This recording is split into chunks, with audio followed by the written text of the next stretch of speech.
22, the Michigan Wolverines taking on the Nebraska Cornhuskers in one of the most revered venues in all of college football. 323 consecutive sellouts. Over 86,000 strong, ready to watch their team, who haven't played at home in over a month.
ESPN College Football Primetime, brought to you by the Dr. Pepper Tuition Giveaway.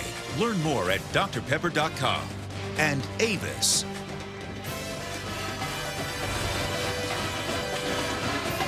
Last week, two of the nation's premier programs vanquished their opponents in the game's dying seconds. For the lead. Kick is up. It is good. Gibbons to give his team the lead. Kick is on the way. He's got it! And Michigan's got the lead, 12-10. That's where Martinez wants to go. It's good for a touchdown. Martinez, end zone, touchdown to give Northwestern the lead. It's got a chance, just misses. And what a great way for both these teams to come into the game tonight. Welcome to ESPN's College Football Primetime, presented by Miller Lite. A pivotal and critical game for both these teams for varying reasons. Here's why as we look at the standings in the Big Ten's Legends Division especially. Michigan at 3-0, Nebraska at 2-1. Both these teams control their respective destinies with respect to playing in the championship game, with Wisconsin the likely opponent on the other side. Penn State, Ohio State unable to play because of sanctions. Mark Jones here chopping it up alongside Brock Hewart. Jessica Mendoza down on the sidelines. She'll be joining us in just a few moments. Denard Robinson, one of the most dynamic players in all of college football, the quarterback for Michigan, but the one crown jewel missing from all his accomplishments is a Big Ten championship. This has to be a defining moment for him, right? For all the success a season ago and a Sugar Bowl win, you're absolutely right. And it's doing it on the road. And in two previous experiences this season, we all watched that Alabama game, the Notre Dame game as well. 6 interceptions in those two marquee matchups. He's got to make so many plays. 68% of the offense flows through him. Yet he's got to minimize his mistakes tonight. And he'll be doing it in front of a very hostile crowd, albeit sometimes one of the most cordial to visiting teams. This is a real place that has mystique, and in amongst that 86,000 plus is our Jessica Mendoza in that ocean of red. And Jessica, there's so many wonderful different rituals here at Memorial Stadium in Lincoln. Well, guys, what I love about college football are the rich traditions, and Nebraska is no exception. In fact, one of the coolest things that they do are these red balloons that they release right after the first score. We're talking everyone, from young to old, everyone in between. Over 70 years, this tradition has been going on. Thousands of balloons are released into the air after that first score. You guys, you see this sea of red turn into a sky of red very quickly. And it is jam-packed once again. 323 consecutive sellouts, folks. Nebraska winning the toss, deferring to the second half. Michigan electing to receive this opening kickoff. Dennis Northfleet back deep, along with Drew Delio. Delio had a big week last week for the Wolverines in that close win against Michigan State. This is Northfleet. Found a nice seam up the middle, takes it up to the 29-yard line. It'll be first down and 10 for Denard Robinson, who will choreograph that offense for the Wolverines, completing a little over 54% of his passes on the season, 9 touchdowns, but then again 9 interceptions. He is the guy that really makes them go, and we have an injured player down in the field for Nebraska. That's number 7, Joseph Carter, a backup defensive end. Actually, it's Allen down on the field, Tariq Allen, a wide receiver, a couple of double numbers, as is the nature of college football. Allen actually had a big touchdown catch for Nebraska last week. It started that comeback against Northwestern on the road.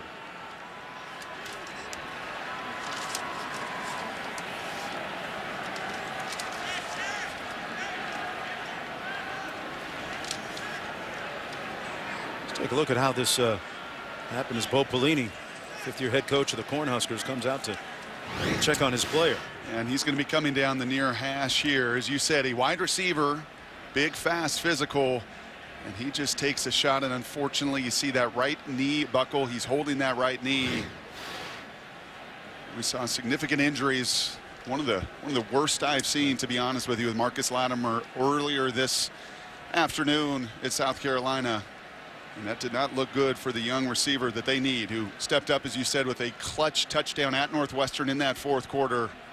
Doing everything to get down the field, but taking a shot, and unfortunately in dire pain with that right knee. And there's been so many different rule changes and precautionary measures, Brock, taken on kickoffs. The rules have been altered to protect players a little bit more, but such is the nature of football. Sometimes these things can't be helped. Michigan will have it first down and 10 from the 29-yard line when they take the field. Michigan Wolverines with a very young team, and Brock, as we watch Allen trying to get up here.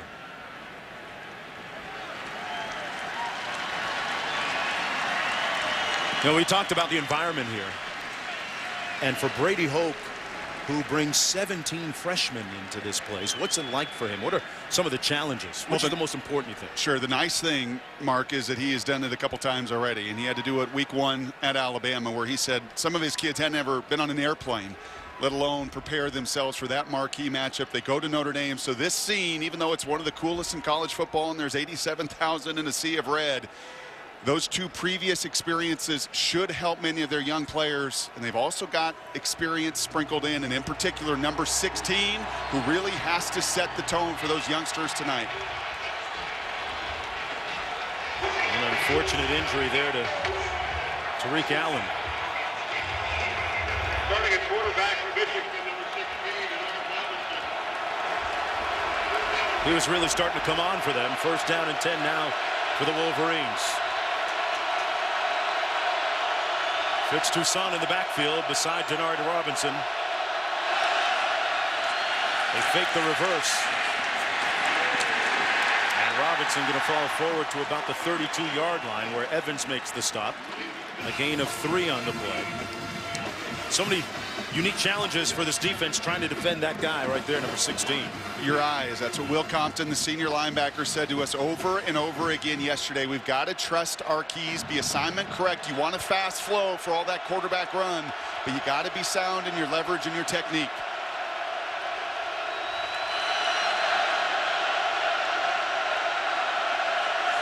On 2nd and 7, Toussaint got stuck and falls forward to gain about a yard or 2 on the play. David Santos making the initial hit, and let's take a look at our impact players. Brought to you by Chick-fil-A. 68% of the offense is Denard, but Fitzgerald Toussaint had a career day against Nebraska a season ago with 28 carries. Jeremy Gallen is their screen, reverse, fly sweep wide receiver. And Jordan Kovacs on the other side. He's a senior safety, over 300 tackles in his career. He's gotten it buttoning up to keep the big plays in front of him.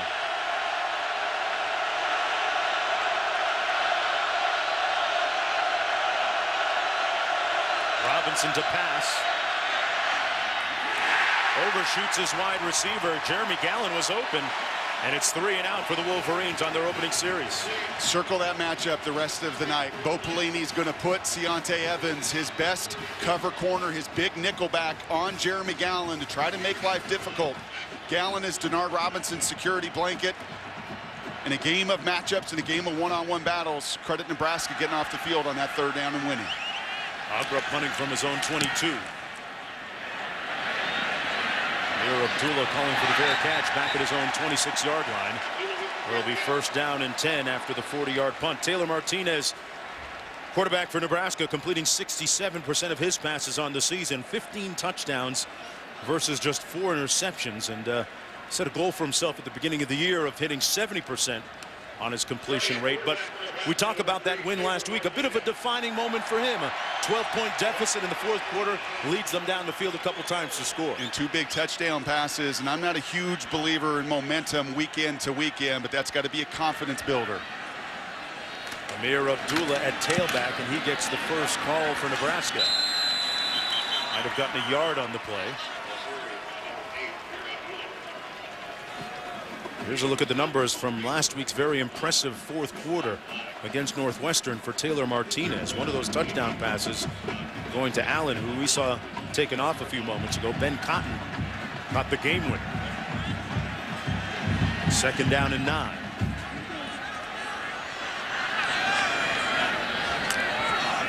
Four receivers out for Martinez. Hands it off. Out to the 28-yard line, a gain of about 1 on the play by Abdullah. And here comes Greg Madison, defensive coordinator for Michigan. Here comes his exotic packages. This is what Nebraska wanted to try to avoid, and they're going to try to go up tempo. 3rd down and passing situations where Madison likes to heat up the blitz. 3rd and long. This is where Martinez has to be smart. They must identify at the line of scrimmage, especially Jake Ryan, the leading sacker for the Wolverines. Martinez to pass, finds his man near midfield at the 48-yard line. Kenny Bell with the 1st down. A 20-yard gain and 1st and 10 for the Cornhuskers. And that was a beautiful throw. Michigan decides to play coverage. They drop 8. Taylor sees it. That ball is out, as you can see. As Bell turns around, that ball is right on his chest. Nebraska going quick again. To no avail. Hit back at the 40-yard line. Nice play by Craig Rowe. That's going to be a loss of about 5. So the tempo game part of Nebraska's strategy here, huh? Nebraska felt like a year ago they went up to Michigan, and with all of Greg Madison's blitz, and that's unfortunate as you see Allen go into the locker room with the knee injury. It felt like the way to offset that blitz was lots of tempo tonight. High snap, but Martinez with great hands. Takes it out to the 47-yard line. Got about 5 on the play. It'll be 3rd down and 10 to go. Morgan making the tackle. And once again, a 3rd and passing situation here. Not ideal for Nebraska over 60 minutes of this game. They dropped 8. They played coverage the first 3rd down. Fully expect Madison to heat it up here on this 3rd and extra long. Kenny Bell last time for the 1st down. This time he's going to run it himself. Martinez with good speed, but not fast enough that time. Tackled to the 47 by Jabril Black. A gain of 5, and it'll be 4th down coming up for the Cornhuskers. So the defense wins it that time. Bo Pelini talked to us in our meetings about the ability and the importance of his team maintaining its composure in a game like this. Marr, the all Big Ten punter last year, punting. Kenny Gallen back at his own 10-yard line. Low snap. That's not a pretty good punt. And Gallen fields it cleanly at the 16-yard line. He had a hard time getting to it. Looking around for a flag, won't get one. Back with more right after this. College football in high definition is presented by Vizio. Some people have all the fun. That's a lot of corn out there. That's a lot of corn. They love their corn and they love their football. This is one of the marquee venues in all of college football, especially on a night game against two of the real blue bloods of college football. Michigan on its second offensive possession of the game. They were 3 and out on their first one. Gallen in motion to the top of your screen. Green. And Robinson completes it, but for no gain. Actually, they're going to lose a couple on the play. Evans again with a tackle on Gallen. Bo Pelini in his tenure here has done a very nice job of developing secondary defenders, and he gave some glowing reviews about Evans yesterday. That's exactly what it means to trust your keys. He's calling that screen out. They know that Gallen is the screen guy. That's a young player emerging and growing and trusting his technique and trusting his coaching. And 2nd and 12.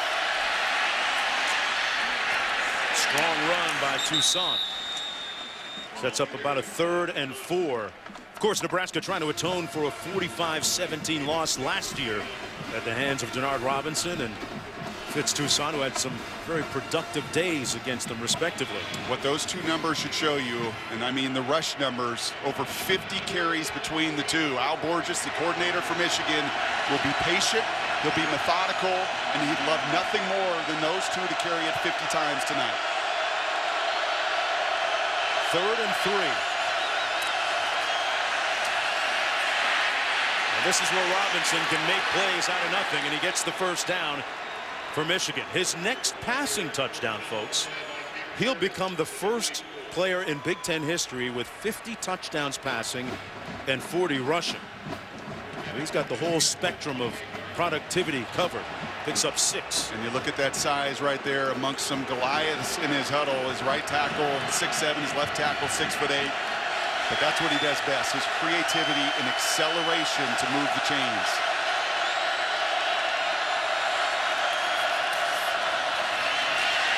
Looking to pass and taking a shot upfield, his receiver got it.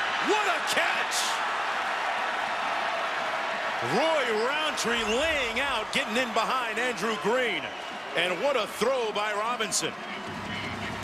Roy Roundtree doing his best Desmond Howard there in number 21. You can't throw it any better, and you can't catch it fundamentally any better as well. Going out and getting it. Denard did a wonderful job of seeing single coverage, putting plenty of air under that pass, and allowing the redshirt senior to do what he does best, one of the top 10 all-time at Michigan, Roundtree. The previous play. They're going to take a look at this one. As all plays are subject to review. But the call on the field is a complete pass. Robinson put it right there, didn't he, partner? Point blank this week, Al Borges, the offensive coordinator for Brady Hoke, said, "We are at our best," quote, "when we create big plays in the passing game." I asked him further, well, how many shots would he like to take down the field? He said, "I'd love to take 10 shots. And does this ball get secured before it hits the ground for Roundtree?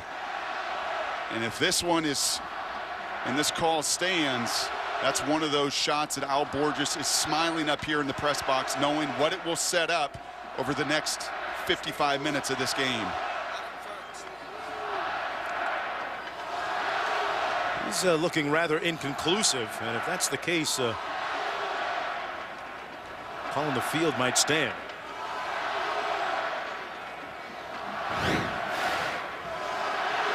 Robinson out of Deerfield Beach, Florida, 3-year starter.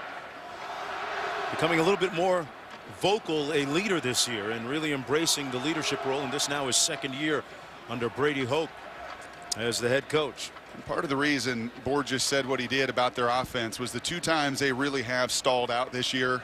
That was Alabama, it was Notre Dame. It was 4 interceptions in the second quarter for Denard. The passing game got away from them. Alabama just suffocated everything they tried to do offensively.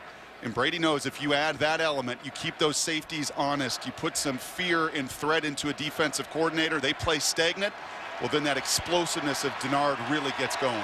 Now they're going to take this one back. So that 55-yard completion is going to be ruled incomplete. And I think they're just going to say that ball, when it made contact with the ground, was moving. After further review, the pass was incomplete. It will be 2nd Please reset the game clock to 8:29. I think this is going to be your best view here, Mark. Does the ball move as it hits the ground? What's hard is his body really does shield some of that. But that ball does move just enough. That's what the replay officials are looking at there, Jones. Just as he's going to the ground, that little bit of contact and movement of the football enough to overturn what was an enormous big shot down the field that looked like it was hit. 2nd and 10. Gallen on the fly sweep. And he gets to the edge quickly. Run out of bounds at about the 35 by Jean-Baptiste. And a late flag thrown. Maybe a personal foul. Deontay Evans coming over to make the stop and push him out of bounds after that 8-yard gain. After the play was over, personal foul, defense, number 17, 15-yard penalty, first down.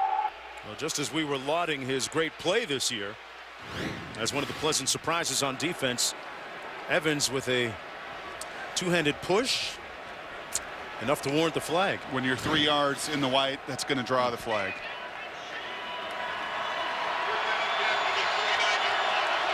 And now into Nebraska's half of midfield, 1st and 10.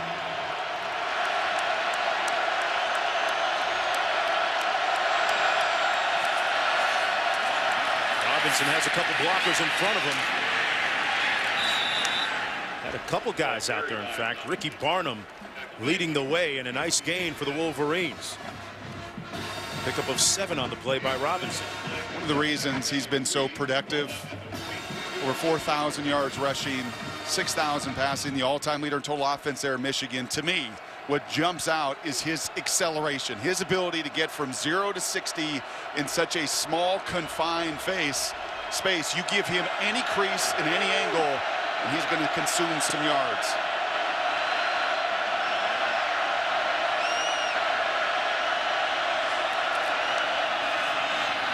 Hands it off to Toussaint with nowhere to go.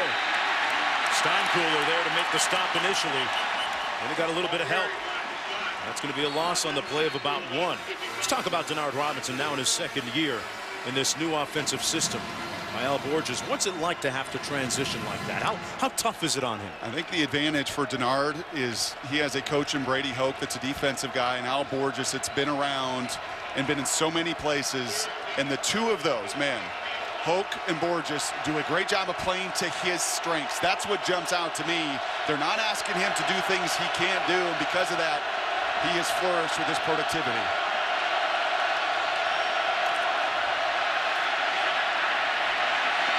Plenty of time.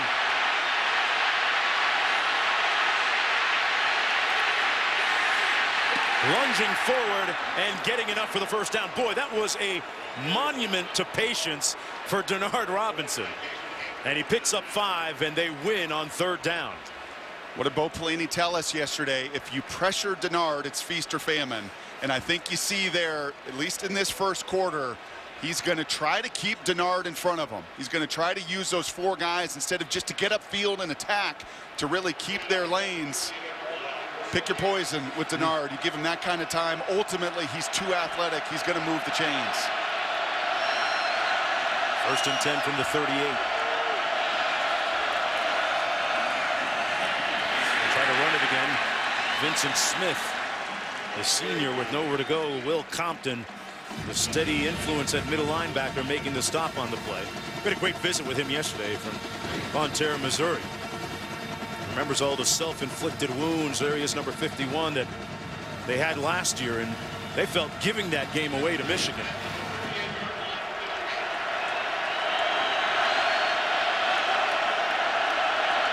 Listening to one of his Ray Lewis speeches on his iPod before the game today. This is the 10th play of the drive. Down to the 36, it's Smith. Let's go back to Wendy Nix in the studio. Mark, thank you. Just a look at what's going on elsewhere on ESPN. Ohio State leading the Nittany Lions 28-16, and just underway on ABC, Notre Dame and Oklahoma scoreless. Well, this one a little bit longer, Brock. 3rd and 8. What do you think? I think you're getting awfully close to two-down territory, and if you're Denard here, do not take a sack. Force it on your coaches to go for it on fourth down. Get to a fourth and manageable, if nothing else. Looks like they're going to come after him a little bit here. Incomplete. Broken up by Damon Stafford, the strong safety. One of the keys on both sides tonight, I already mentioned it with Nebraska, avoiding those third and extra long passing situations. And the same thing for Denard. When you've seen them convert on third down, what was it? Well, it was third and less than 5, and he could scramble and get that first down. Third and extra long passing situations do not play to his strength. It's going to be Matt Weil attempting this field goal. He's made some from 53 and 54. This from 53. And he pushed it off to the right. Looks like he had enough distance, too. They held the ball for a while there, but come up empty. By about, well, that much. It was short.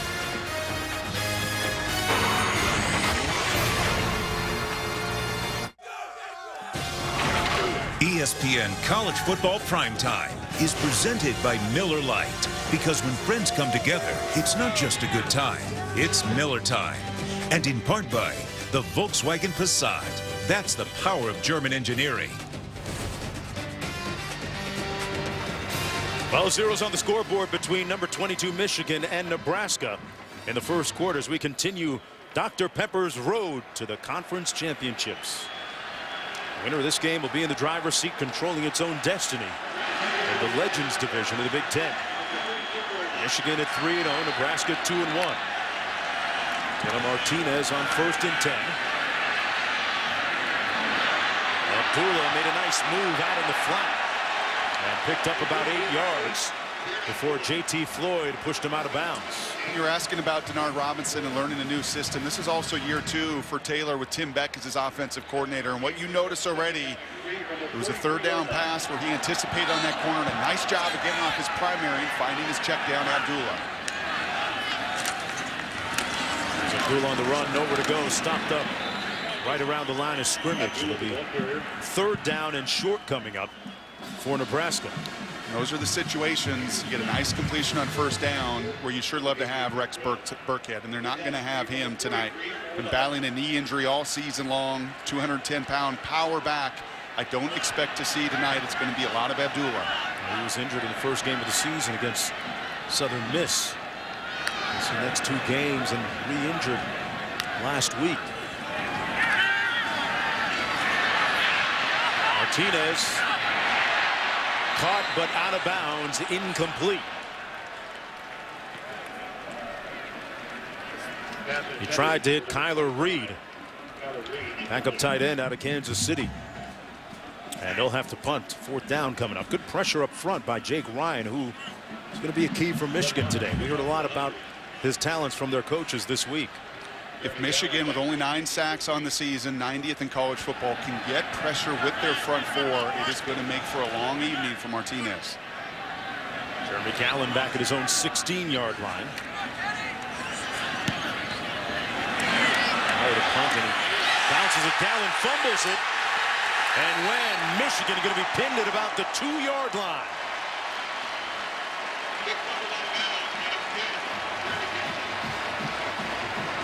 He needed that extra large fielder's mitt. He's not the only one in Michigan having problems fielding balls right now. Different sport, of course.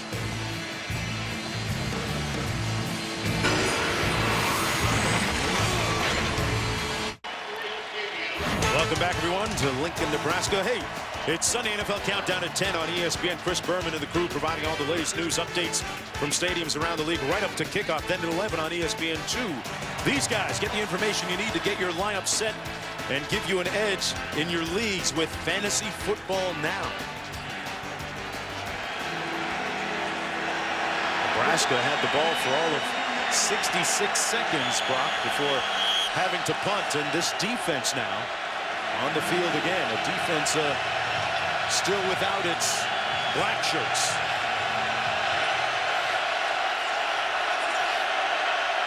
That's the tradition that has been established here. Robinson takes it out of the end zone, and a nice gain out to about the 8-yard line. Stopped up there by Will Compton. Black shirts usually given out earlier in the year, but not yet. And one of the differences tonight and that time, a much better job by 57 Mueller to actually get a body on Compton. But the first 3 possessions of this game, these linebackers have been clean to scrape and make tackles in the run game. Watch that the rest of the evening. A real key, critical area for Nebraska. On 2nd and 4, the backs lining up out of the eye. Toussaint with the first down and then some as we go back to Wendy Nix in the studio. Mark, thank you. A check on undefeated Ohio State on the road at Penn State. This game on ESPN. Here's Braxton Miller to Jake Stoneburner, 72 yards. Ohio State 35-16 over Penn State. Coming up immediately following this game on ESPN, A.J. McCarron and the #1 Crimson Tide take on Mississippi State. All right, thanks a lot, Wendy. And boy, when you look at what happened in the SEC today, partner, Florida going down against Georgia and USC losing, which has implications for Oregon. Sure does. And Kansas State continuing to roll and do their thing. First down and 10. Welcome to college football in October and November. People thinking about 2014 already, too. Robinson on the decide option. And a nice gain before he's brought down by J.P. Smith. Picks up 5 on the play. He's Michigan's all-time leader in all-purpose yards. And leads the school in rushing yards. Still won't tie his shoelaces up, but it doesn't matter, Brock. A tradition that started, although he's got Velcro on there, so he just puts the Velcro over the shoelaces. He's run it 6 times already tonight for 32 yards. 2nd and 5. And a couple blockers in front of him, but nowhere to go. Got a yard or 2 on the play. It sets up a 3rd down and 3. What do you like coming up? Well, this is exactly the kind of 3rd down you want if you're Al Borges, because everything's available to you. And a nice fast flow by Nebraska defensively, making up for Mueller, the center, getting out there and cutting Compton down, but the rest of his buddies all flying to their keys. Nebraska doing a nice job, at times sitting back, at times being the aggressor, giving the senior quarterback, Denard Robinson, a bunch of different looks in the first quarter tonight.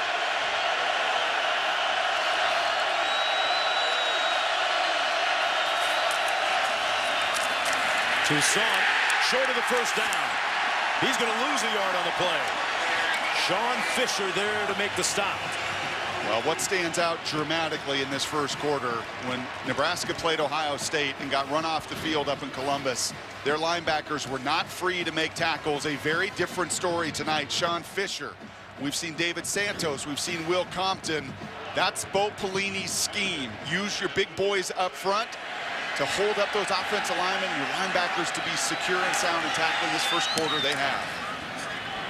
There's the punt from Hagler. It's going to take a Michigan bounce and be down at about the 26-yard line, where it'll be 1st down and 10 for Nebraska. A 52-yard punt by Hagler. And there's a look at Burkhead, Rex Burkhead. Boy, they could use him. You talk about how productive he's been for them over the years. Out of Plano, Texas, the leading rusher last year, ran for almost 1,400 yards. You look up stud in the dictionary, and it's Rex Burkhead on and off of the field. And it will be a bit by committee tonight, though Abdullah has shown this year in a couple occasions of 25-plus carries. Even though he's undersized, he's a tough kid. Cross the big, physical, true freshman back, and heard kind of the tweener between Cross and Abdullah. But in those 3rd down run situations, they miss the senior, the veteran, the strength of Burkhead, no doubt about it. Martinez keeps it himself, a flag thrown, and Martinez brought down to the 33-yard line. There's a flag back at the 26 after the 5-yard gain.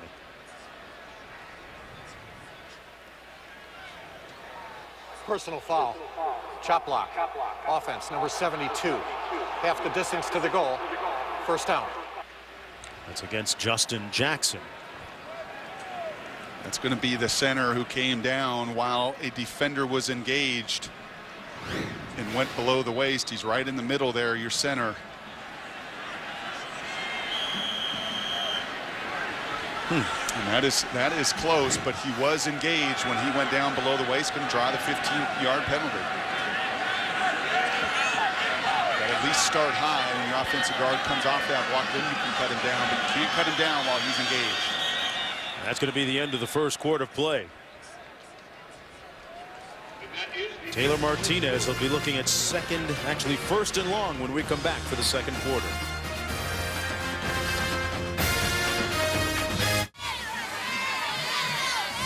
Welcome back under the lights at Memorial Stadium. Another sellout, 323 consecutive sellouts in one of the great venues for college football.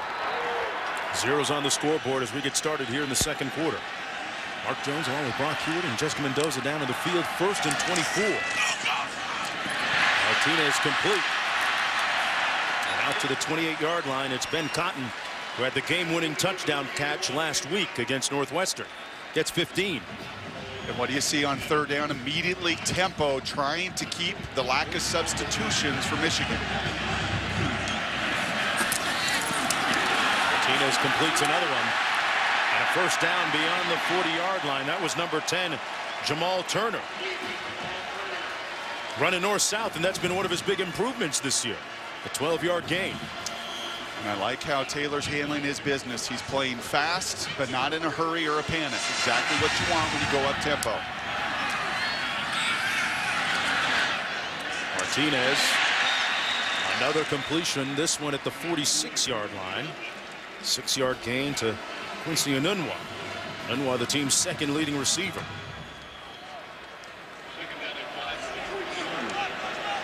Nice to see Enunwa hang on there. He had two uncharacteristic drops last week. Martinez keeps it and comes down at about the 49 as we go back to Wendy in the studio. Mark, thank you. It's the Taco Bell studio update. It's the showdown in Norman, Oklahoma. Notre Dame, Oklahoma on ABC. And it's the Irish who strike first. Sierra Wood, 62 yards. It's 7-3 Notre Dame. Wendy and wide open. The pass complete, but he stepped out of bounds. Osborne made the catch. I'm not sure, Brock, that he knew exactly where he was. No, but he got a lot of help from his veteran quarterback who looked off the corner. Ramon Taylor jumped the inside route on a 3rd and short, expecting Martinez to go inside. Instead, well, he fooled him, gave a catchable ball to Osborne, and put the Cornhuskers in positive territory. Michigan defense on its heels a little bit here. Wide open again. Touchdown, Kenny Bell.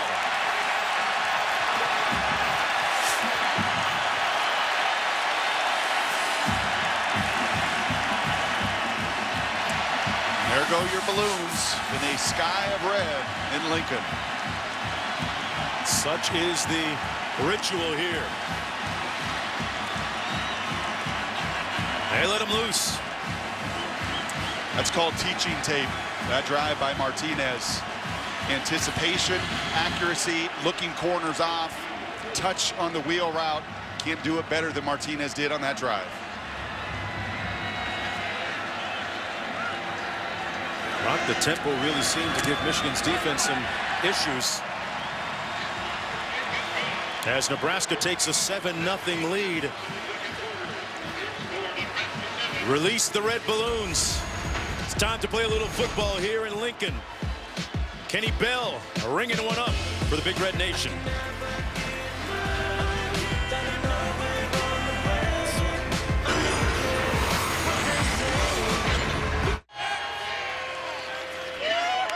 Nebraska leading 7-0 with 13-17 to go in the first half as we continue Dr. Pepper's road to the conference championships. Kenny Bell with his 6th touchdown catch of the season, the 9th of his career. And for Taylor Martinez, that was his 16th touchdown pass. Really got a nice rhythm during that drive.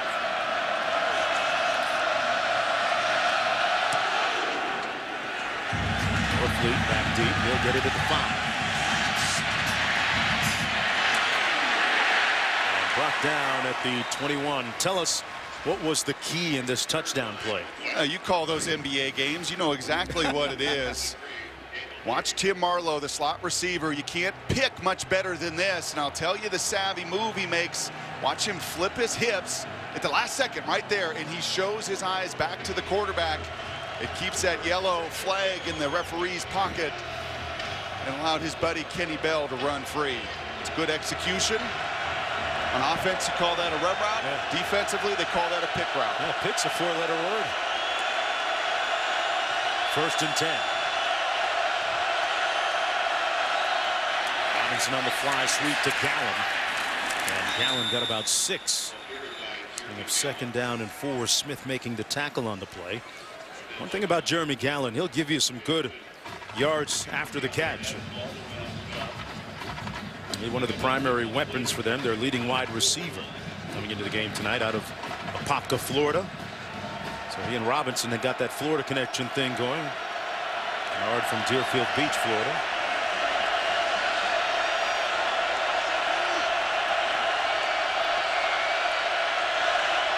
Roundtree out to the top of your screen. Robinson incomplete.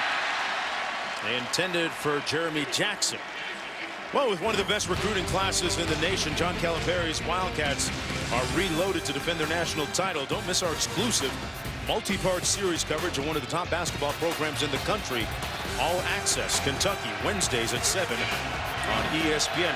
Coach Cal would have appreciated that good pick, right? Yeah, that's Nerlens Noel this season, right? The #1 recruit in America. We've seen his brothers play football this year. Both at Boston College and North Carolina State. 3rd and 4.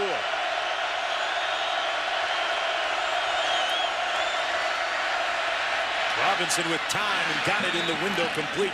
Went right back to Jackson, this time making the catch for 6 yards. In Nebraska right now in those 3rd down situations, Bo Pelini, head coach, defensive play caller, content to play coverage and rush just 4. Once again, not a lot of effect on the pocket. More willing to limit the big explosive play. He called it feast or famine yesterday, and right now playing it conservatively in those passing situations. And Robinson wants a timeout.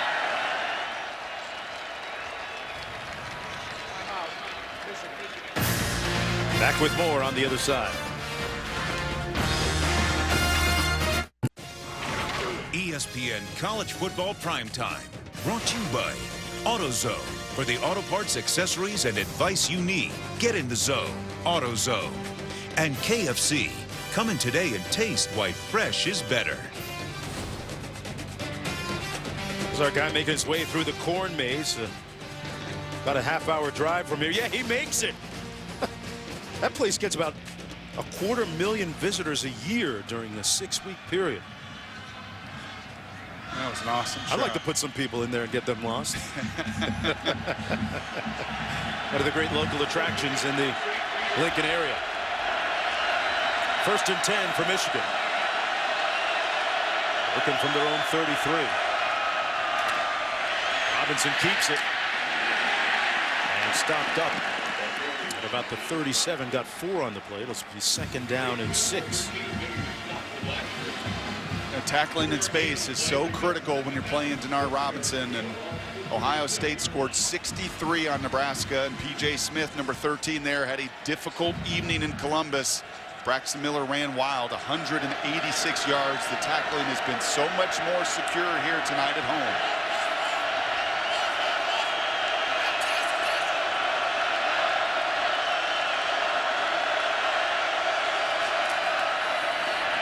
Predetermined run. Robinson with nowhere to go, stuffed up right near the line of scrimmage. Stafford the first one to get there, maybe got a yard. Let's go downstairs to Jessica. Well, Mark, you talked about the red balloons and the release of that. It goes back to 1940 when women's group actually sold a balloon for $1. I'll tell you what, these balloons, they're biodegradable, they're environmentally friendly, and the furthest balloon that's ever been found was actually in the state of Michigan. So it all comes back around. You know, there's some kind of karma. There's a line there. I'm reaching for it, Brock. I don't know what it is yet. Great work there, Jess. 3rd and 5.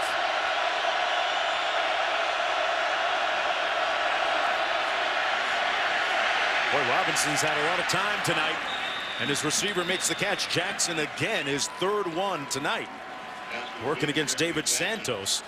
An 8-yard pickup on the play. Can Nebraska afford to give him that much time all night? They can if they play ahead. They can if they can score some touchdowns on their end. And it is a very simple philosophy, Mark, and that is make them go the long field, make them be methodical, make Denard Robinson make all those throws on third down instead of blitzing and them hitting a big play or a screen running away from that blitz. I don't mind the conservative play early, especially when you've got the lead here at home. Got a whistle and a timeout. Nebraska, their first timeout Taken of the by Bo half. Pelini. Well, we have a timeout. Let's go back to Wendy again in the studio. Mark, thank you. 11 teams began the day undefeated. 2 of those, Mississippi State and #1 Alabama. The Crimson Tide on their opening drive march it downfield. That's TJ Yeldon. And it's Alabama leading 7-0 on ESPN.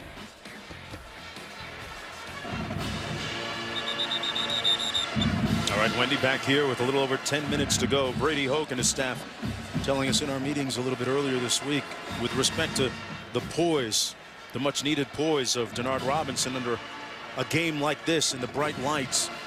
It was a great phrase. It was really the line of the meetings for us. It said, hey, they tell Denard, you just make the ordinary play and let the good Lord take care of the miracles, okay? That was a good line. Just take what the defense gives you, and if they beat you, throw it away. He's doing a nice job of ball security tonight. The play action and finds his target, but it's incomplete at the 40. And now a couple of flags thrown as J.P. Smith came in to make the hit on Hopkins. And you saw the flag, and I think that's going to be contact with the headgear. Yeah, you see Smith kind of protesting to his own coaches, saying, I used my shoulder. I hit him with my shoulder.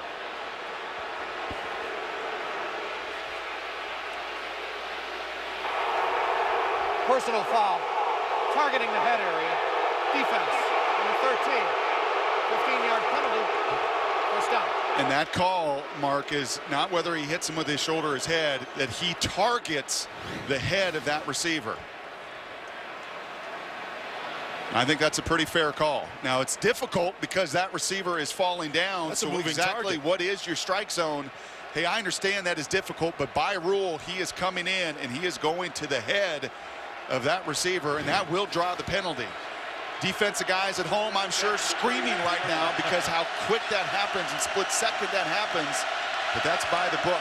Yeah, you're a quarterback, right? Fly sweep again. It's Gallen. Not having a lot of success with that play yet tonight. Deontay Evans making the stop on the play. Allen plays a lot bigger than his 5'8" frame, 187 pounds. 3 rushes tonight. Brady Hoke, one of the unique coaches with no headgear. Little old school deal? No coat. More surprisingly, no headgear. coat. Well, that's Yeah. what happens when you coach nose tackles. He's not only the head coach, he coaches those big nasties at nose tackle. Does a nice job. He's done a fantastic job here in a year and a half at Michigan. Defense stays home on the play. The catch made by Vincent Smith, a 1-yard gain as Sean Fisher there to make the stop. It's going to be third down coming up again for Michigan. Just on the fringes of field goal territory at the 35 now. You've seen 3 other third downs in basically the same yardage. And what has Nebraska done on every occasion? It's been like punt cover. Stay in our lanes. Don't attack. Don't pressure. Let's see if they mix it up now as Michigan crosses the 40. 3rd and 6. 4 receivers in on this formation. Robinson, boy, got it in a tight window, but incomplete. Dropped by Funchess. Boy, it looked like it hit him in the hands, too. There's a flag down at the 38-yard line. It was a line judge. We saw a holding call, which I'm going to guess Nebraska will decline. Well, they're on the fringes of Matt Wiles' field goal range. Number 77. That penalty is declined. 4th down. 4th down. This would be a real long field goal. about 52. And his long field goal kicker Wild came up short earlier from 53 in the first quarter. They're going to try again. Different kicker, though, Brendan Gibbons. He's got a career long of 43. Bringing the 230-pounder on a cold night.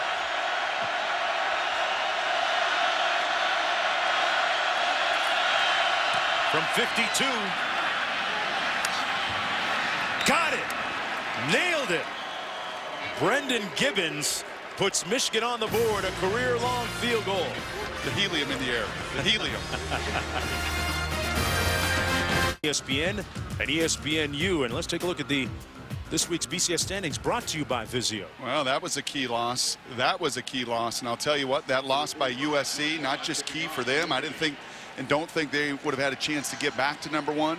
But that USC loss really hurts Oregon as well. Oregon needed USC and Oregon State to stay hot this season, because K-State with a win over number 15 Texas Tech, that gap is going to widen, no matter the fact that Oregon put 70 on the board on Colorado today.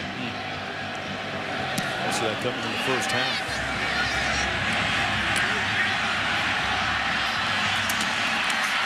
On the 5-yard line, it's Kenny Bell who had the game's only touchdown. As we go back to Wendy again in the studio. Mark, thank you. We go back to Norman, Oklahoma. The Sooners hosting Notre Dame 7-3, and it would stay that way. Monty Te'o, the sack on Landry Jones, just comes right at him and hits him hard. And that Notre Dame defense held the Sooners so far to just 3 points over on ABC. All right, Wendy, back here. First down and 10 for Taylor Martinez in Nebraska from the 26. After the play fake, incomplete. That's his first incompletion after the last 6 passes. He had hit 5 in a row during the last touchdown scoring drive. And Taylor Martinez, you know, a lot of talk about him and how he's reworked his mechanics. Brock, last spring break, went back to California with his personal quarterback coach, Steve Calhoun, and got in the lab after this play. Going to ask you what you think about his mechanics. Just how much of a difference it's made. Throwing here incomplete. Your thoughts on that whole process? Well, what you've noticed is the ball still drops. By no means is it textbook or teaching tape in the fundamentals of passing. But watch his feet and his shoulders in particular. They really got out of whack a season ago. He does a better job of getting a strong base. He's also leveled off those shoulders, which has helped his accuracy, a bump of 10% this year. And maybe more than anything, as we've commented on in this first half, he's just playing faster. He knows the scheme, he knows the system, he knows where to go with the football. Out of Corona, California. Quickly, though, it's third down. He can still make plays with his legs, folks.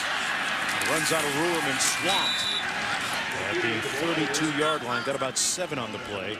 Rowe making the stop there for Michigan. One more look at those mechanics. And it's the feet underneath him, which he does a nice job. And watch the shoulders stay on plane. Even though that ball drops, the shoulders dip a little bit, but that is dramatically better from a season ago. And as a redshirt junior, you love how he's continuing to work at his game, get better and get better and get better, while all the while being also very productive. Allen back at his own 30-yard line for the punt. The rugby stop punt this time by Allen. Fielded cleanly at the 20. That's a pretty good net for Nebraska. A 47-yard punt. 3 or 4 on the return. Back with more after this. Before 1900, Nebraska football teams were known by such names as the Old Gold Knights, the Antelopes, the Rattlesnake Boys, and the Bug Eaters. But after their first losing season in a decade, Lincoln sports writer Cy Sherman coined the nickname that has gained fame for over a century. Welcome to my university. Tell you, that dude's popping up everywhere. Herbie. Herbie's everywhere, man. And corn everywhere. They love their ball. There's not many Michigan fans here tonight. These Cornhuskers don't give up their tickets to the 7 biggest parties of the year in Nebraska. Wondering how those two coexist. First and 10. Robinson given plenty of time again. Hits his receiver, and it's ruled complete. At the 42-yard line, Roy Roundtree working against Stafford. A 33-yard pickup, the longest of the night through the air for Michigan. And it was Roundtree earlier with the 50-yard shot down the field that was called back. Now there's no second look needed at that one. That ball is put on the money by Denard. Roundtree doing a nice job of getting inside leverage on that safety.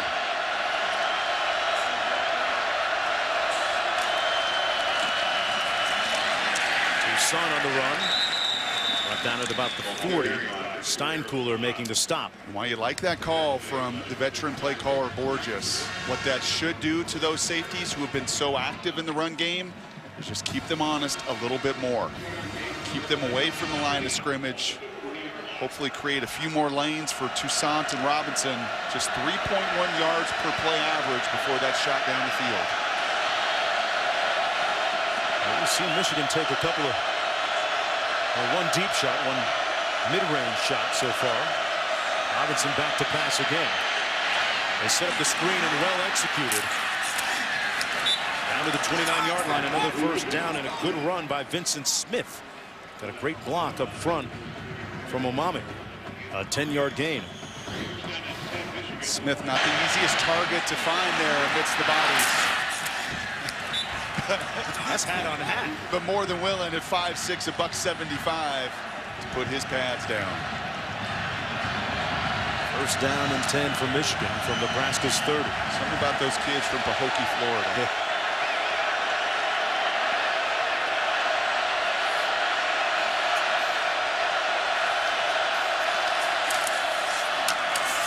Toussaint again.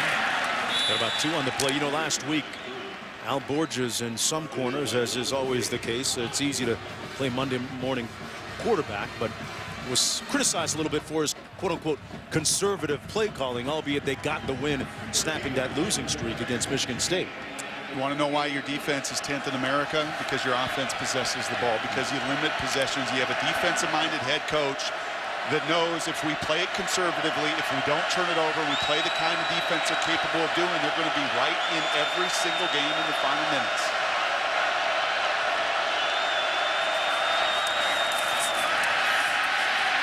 Robinson going up top. Incomplete. And a flag down on the play, though, at the 18-yard line. And it was intended for number 12, Devin Gardner, working against Jean-Baptiste. Maybe an early hold and contact on that Nebraska secondary. Holding. Defense. 10-yard penalty. Automatic first down. I don't think the man from Youngstown likes that call very much. And that's the big boundary corner, Stanley Jean-Baptiste. And you've got to let go, kid. Yeah, he was riding him pretty good. And those guys will, side judges, back judges will get away with some contact, but not when it impedes the route 10, 15 yards down the field. This is Michigan's best field position of the ball game. First and 10, 18-yard line.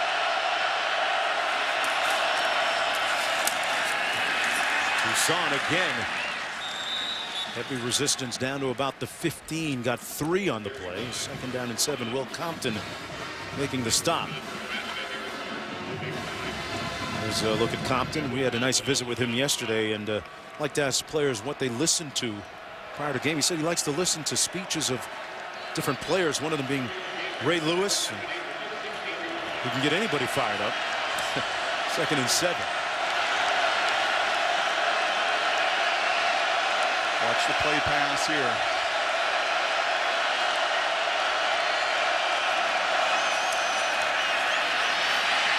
Robinson's going to take off.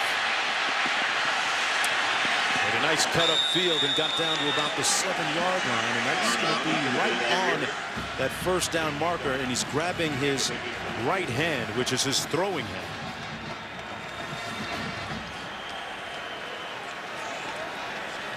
And Denard Robinson, a bad sign from Michigan partisans, as he is getting up slowly, holding that hand of his. Here's another look. Nice cut.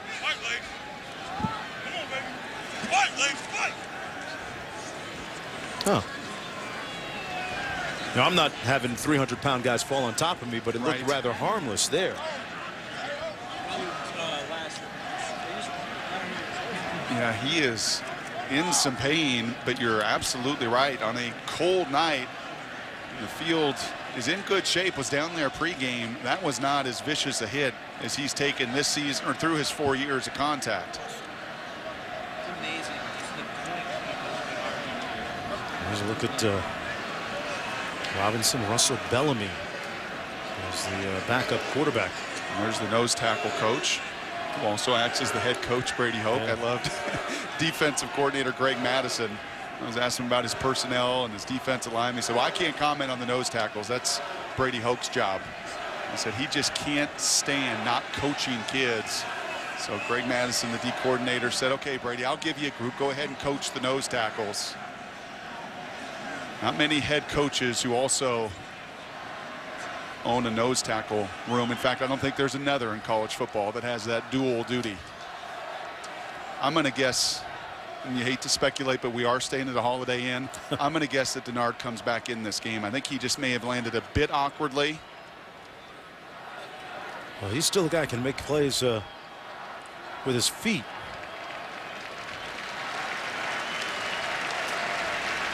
You know, he has been the face of this Michigan team for the last couple of years. That's not the a face good of the look. program. No, that's not how you want to see the guy that owns 68% of your total offense. You talk march off the field. That's a game changer right there, depending on how long he's on the sidelines. He did get enough for the first down. Russell Bellamy in the ball game at quarterback now. You didn't blitz Denard. Are you going to blitz the redshirt freshman? Yes. I got a little pressure coming, and he keeps it. Got about a yard on the play. If you're Al Borges, what kind of position how do you simplify it for him here, and how simple can you keep Well, it? part of the challenge is he's only thrown 5 passes this season, and he's nowhere near the runner that Denard is. So here's your opportunity to use some of your big receivers. We've seen Roundtree go up. Devin Gardner, 6'4" wide receiver with 4 touchdown receptions. This is where I really like play action. Get the quarterback on the move, or keep the read simple and get the ball to your big targets. Gardner's right here at 6'4". Bellamy looking to pass. Incomplete and almost intercepted. Had his man Funchess there, but threw it behind him. And he was open, Brock. Now, more importantly, for not Al Borges, but as a quarterback, this is where you've got to calm your fundamentals. So the 3 receivers to the right are window dressing. This whole play is set up for the freshman Funchess, who does a great job of selling that out cut. And as a quarterback coming into a hostile environment, trust your technique and fundamentals. This is totally unscripted for the redshirt freshman Bellamy at quarterback.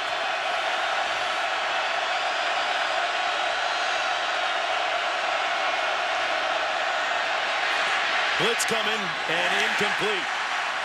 Nobody open, and it's 4th down. He was looking for Roundtree, but never got it close. See the difference when Denard goes out of the game? Back-to-back-to-back plays of bringing those extra defenders. No threat of breaking contain. And when you have your chance there, Bellamy, you've got to make that connection to your tight end on 2nd down. That was his chance. And now as a result, field goal attempt from Brendan Gibbons. The game-winning field goal last week against Michigan State. This one coming from 24 yards away. Made one earlier from 52. Now 2 for 2 on the night. And they're within 1 point. But what is up with Denard Robinson? That's the question that begs. Welcome back, everyone, under the lights at Memorial Stadium in Lincoln and ESPN's College Football Primetime, presented by Miller Lite. 2:38 to go in the first half. Michigan now within 1 point of Nebraska at 7-6. But Denard Robinson, the star quarterback for the Wolverines, shaken up 5 plays ago and hasn't come back into the game since. He was tackled, and since that time has been favoring that right hand or elbow area of his. Jessica Mendoza, our sideline reporter, trying to get some information from Michigan officials right now. And Russell Bellamy, the redshirt freshman quarterback, came in first and goal and unable to punch it into the end zone.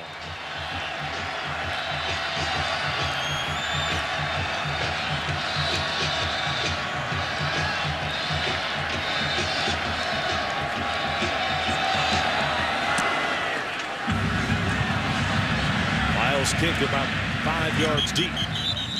And it'll come out to the 25-yard line. Let's go back to Wendy again in the studio. Mark, thank you. Coming up on the Outback Steakhouse halftime report, we'll take a look at that showdown in Norman, Oklahoma. We've got a battle of unbeatens in Tuscaloosa, and with Florida losing today, who should be the #2 team in the country? Robert Smith and Todd McShay join me with their opinions coming up at the half. All right, thanks a lot, Wendy. 2:38 to go here in the first half. And Taylor Martinez looking at 1st and 10 from his own 25. The toss, Abdullah at about 500. And up-tempo teams are going to tell you around college football, first down so critical to establishing that tempo. That touchdown drive where Martinez was 5 for 5. Well, they got it going. They got Michigan on their heels. Early down success leads to faster tempo. Nebraska with 2 timeouts remaining. Time winding down here in the half. Abdullah brought down at the 32. It's going to be 3rd down, about 3 to go. What do you like looking forward here? Actually, that's 4th down. My bad. No, they're just going to rush 3rd, off. 4th, No, yeah. you're right. They're rushing on their blitz package. I like this up-tempo, trying to mess with the substitution. Michigan never seemed to got lined up. And a 1st down catch made by Ben Cotton.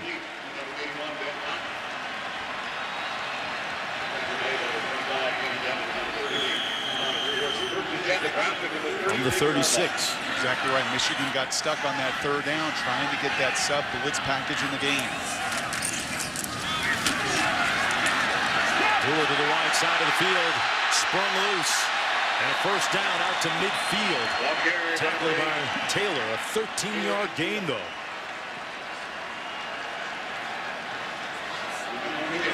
Plenty of time, and for a group that practices tempo as much as Nebraska does, these moments should not be a problem. Abdullah almost seemed to fumble the handoff for a moment there. Ryan making the stop on the play. That's one of the few times tonight we've called Jake Ryan's name. 2nd and long coming up, 11 to go. He's the leading tackler, sacker, tackler for loss. And now a flag. Substitution. Illegal substitution. 12 men on the field by the offense. 5-yard penalty. 2nd down.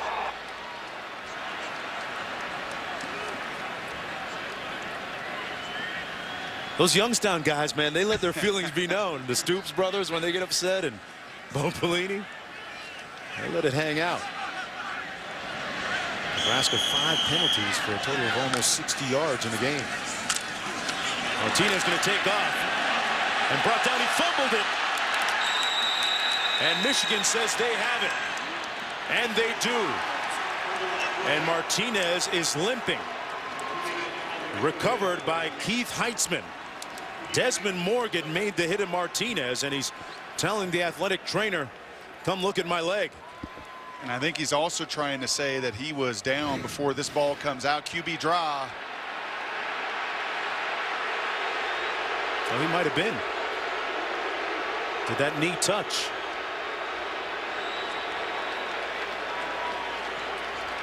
Well, he got twisted up pretty good, too. That looked Previous nasty. play is under further review. The ruling on the field is that the ball was fumbled and recovered by Michigan. And you talked earlier about DiNardo, the 300-pounder. Well, that was all of 308 pounds of senior Will Campbell that bent Martinez like a pretzel as Heitzman gets on and recovers the ball. Now, does any part of Martinez's knee hit the ground? It was almost awkward. It was almost as if that leg only had so much bend. I think his right knee is actually on his foot, on his own left foot. It was almost as if the body just could not bend that knee all the way to the ground, at least with that first look.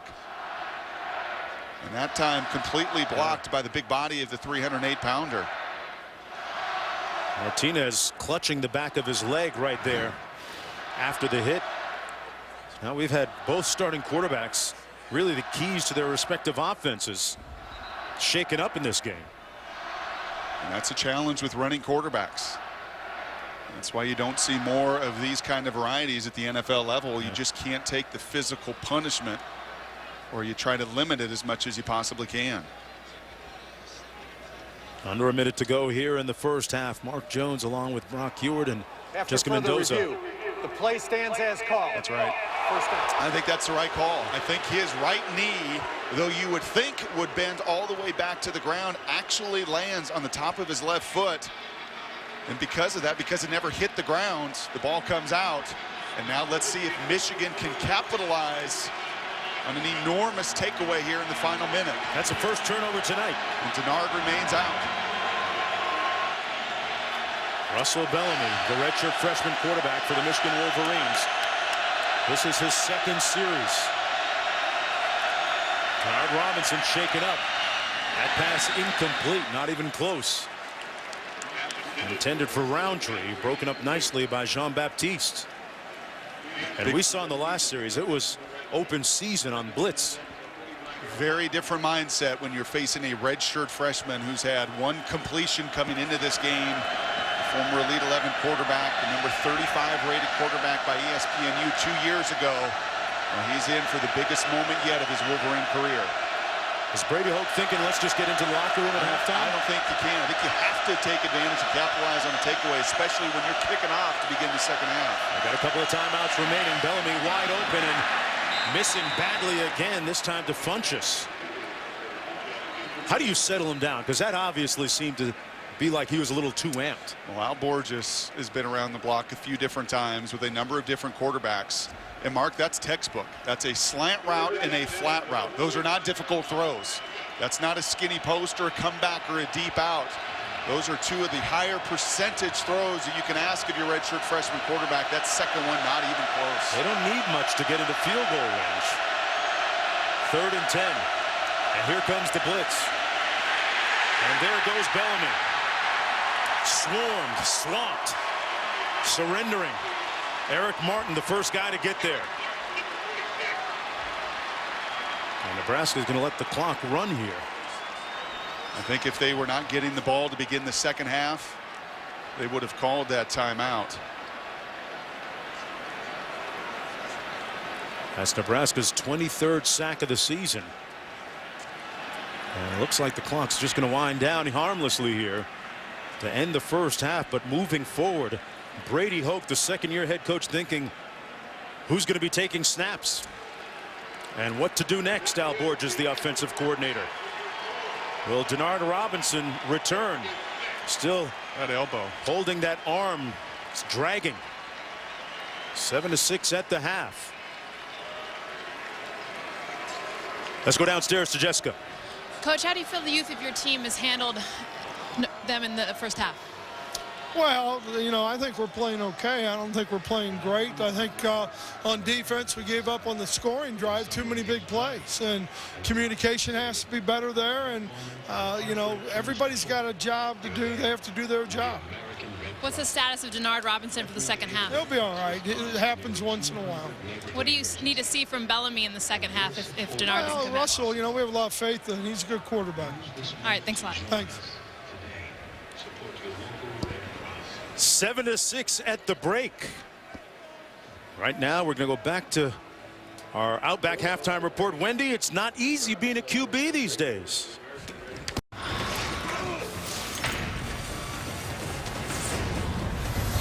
Welcome back, everyone, to ESPN's College Football Primetime, presented by Miller Lite.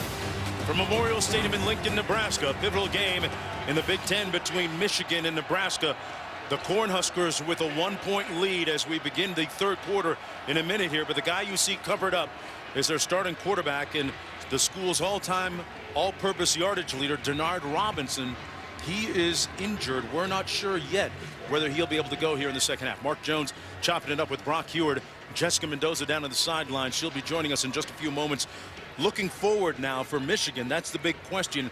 How do they proceed with Russell Bellamy if he's the one that has to go? I think all you got to do is look at the last 5 minutes of that second quarter when Bellamy comes in the game. Denard, when he was under center, you saw a very conservative game plan by Bo Pelini defensive. It looks like punt cover. Everyone in your lanes, keep Denard in that pocket. Very little pressure. You see Eric Martin, 46, come into the screen late.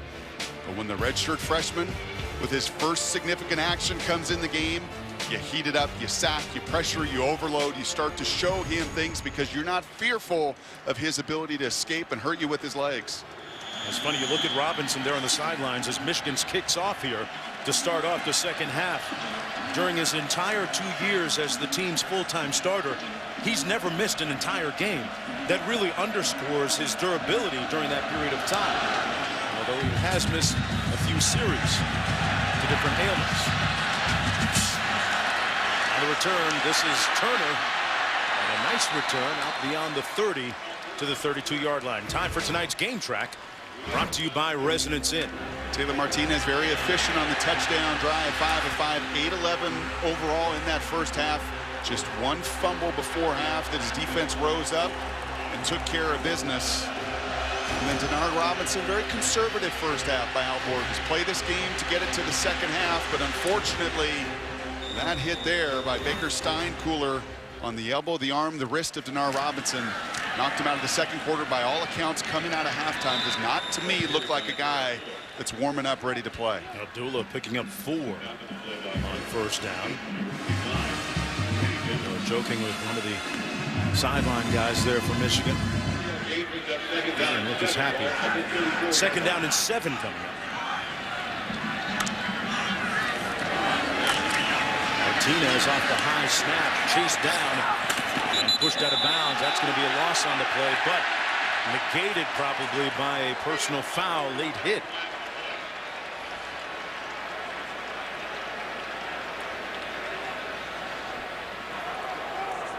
After the play was over, personal foul, late hit, defense, number 55, 15-yard penalty, first down.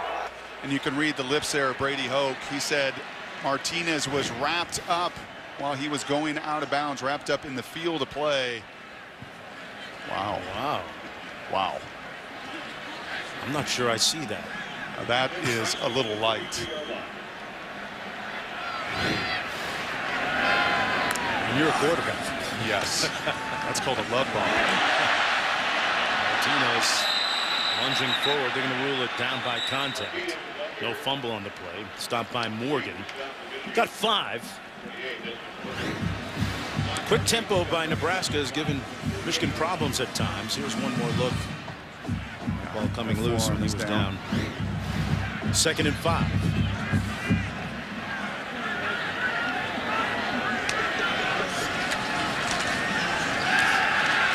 Martinez going up top. Overshoots his receiver. Actually overthrew one guy and underthrew the other. Let's go down to Jessica. Guys, I spoke to Bo Pelini at the half, and he said he really talked to his team about the emotions, the passion, most importantly, the execution. He definitely wasn't happy. He has a small lead, but he said this is what we talk about. When we say about our passion, we talk about our execution. This is when we need to do it. Right now, I'm not seeing it. Pelini's team, Jessica, with the ball 3rd and 5 here. Coach is always talking about the importance of that first 5 minutes coming out of the locker room.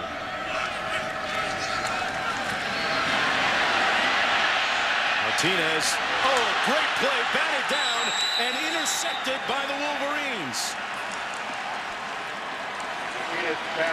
Ojemadia off the hit from Morgan. Desmond Morgan there does a wonderful job as Martinez breaks the pocket. That's no man's land for a linebacker. Do I come up? Do I stay back? He anticipates, he high points, and then you're exactly right. The true freshman, Ojemadia, follows the play out. We'll just call him Mario. He tracks it, does a fantastic job. Now the second takeaway by that Michigan defense.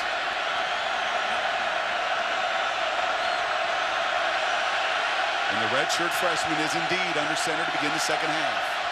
Bellamy at the controls. He might have to rely on guys like Fitz Toussaint to take over this game for him a little bit and just manage the game, as they like to say, for a quarterback not to make mistakes. And you looked at Toussaint, he was a guy that was pivotal for Michigan's late success last year. They went 11-2, winning the Sugar Bowl, and the majority of his yardage came late in the season. He's going to have to make some of his own yards, and what I mean by that, he's going to have to break tackles and be a difference maker in the second half.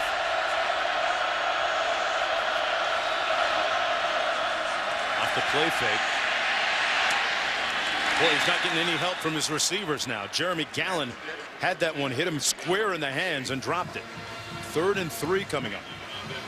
That was a little more poised throw. You see the pressure, and if you're Bo Pelini, why stop? You've got that entire blitz package. You've got a young kid. He's looking at 86,000, a sea of red. He's uncomfortable in his first opening series. 3rd and 3. I'd expect Bo Pelini to continue to call up those blitzes. Bellamy 0 for 5. Now watch the screen game, something Michigan's really good at. Be a nice high percentage pass for him, too. Got time. Incomplete, now picked off. Smith. And brought down at the 4-yard line by Bellamy. The pass was intended for Smith, and it ended up getting up in the air somehow. Offense, number 52. That penalty is declined. 1st down. Penalty against Michigan on the play, and obviously declined. And what a turn of circumstance for the Wolverines. Let's take one more look. Did this ball hit the ground here?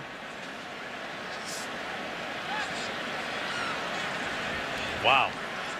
And popped up right into the arms of a waiting J.P. Smith. It sure did.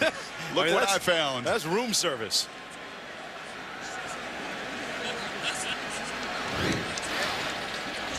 And Bellamy's still trying to figure out what exactly happened there. There's one more look to see if the ball hit the turf or not.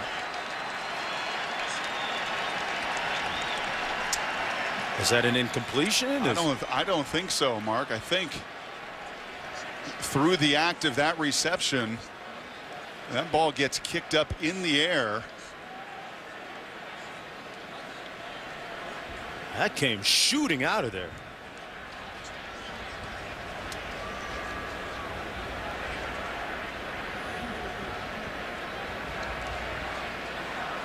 And the ball stays on the 4-yard line. And well, the JP and JP Smith stands for just pleased, because it came right up to him.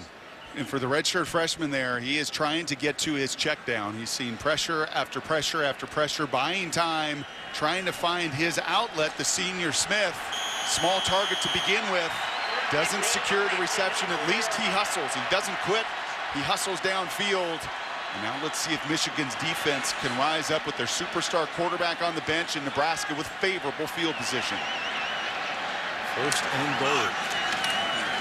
Predetermined quarterback run. Martinez stopped up and bent backwards. Boy, these quarterbacks taking some hits tonight. Art Robinson on the sidelines as a result of the one that he took. Martinez a little limpy. Remember, on the fumble before half, he got bent over backwards. So all the injury conversation with Denard, Taylor, exactly right, has also taken some shots tonight. 2nd down and goal coming up.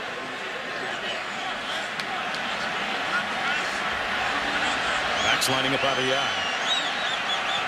Across the fullback. Actually, he's the tailback.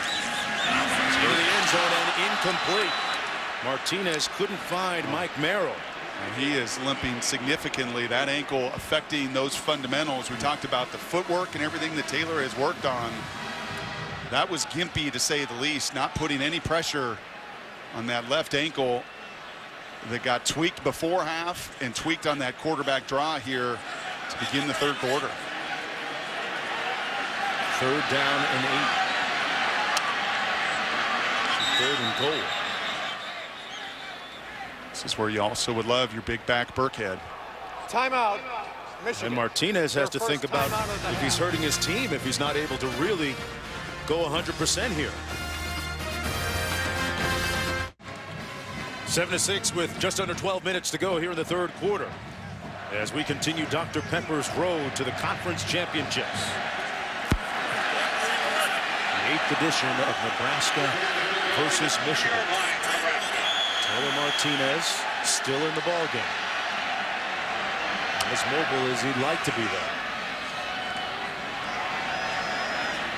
3rd and goal.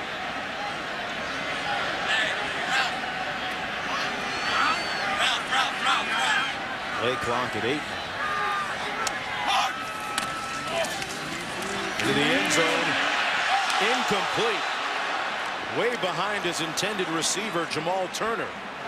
And 4th down coming up. On comes the field goal unit. That has to be considered a win for Michigan. Oh, a win, and unfortunately a miss there. As you see Turner saying, I lost this one in the lights. You can't put it in too much of a better spot. He just got to get his hands up. He does not look. That's not a bad throw by Taylor, and you can see what I don't understand. But Turner saying, I didn't see it, lost in the lights. That's a missed opportunity, but you're absolutely right. A win for that Michigan defense. 1st and goal from the 5.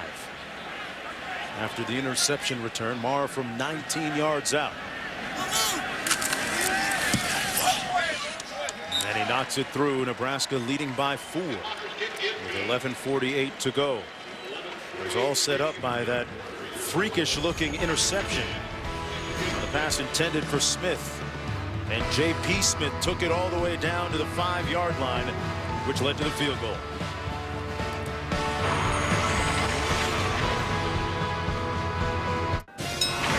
ESPN College Football Primetime.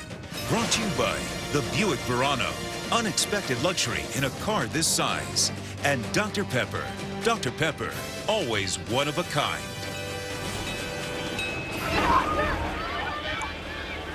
Well, right now, Nebraska with the lead. You see the train. Sometimes you're on the right train, but the wrong track.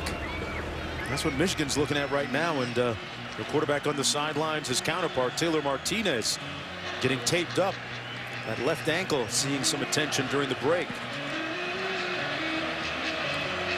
Bellamy, meanwhile, the redshirt freshman Michigan quarterback who's come in for Denard Robinson, 0 for 6 passing and an interception on that last series. This is Northfleet. They can use it playing special teams. Won't get a huge one here. Out to the 32. Tell us more about that Denard Robinson injury, Jessica. Well, Mark, he re-injured the nerve in his right elbow, and what that does, it inhibits his ability to grip the ball. The trainer did tell me he will return to this football game, but right now I think the concern is really because of that nerve damage, making sure that he gets a good grip on that ball. Boy, and the strategy change continues for Al Borges, the offensive coordinator for the Wolverines, Brock. And Jess knows a little bit about elbow injuries, Olympic gold medalist, softball player. Seen her fair share of sore elbows. I'm just a little surprised he's not trying to loosen that up or warm it up more if indeed they think he's going to come back. 1st and 10. They give it to Smith. Nowhere to go. He's going to lose a few yards and blew a tire back there. Lost a shoe. Don't you just feel it, Mark?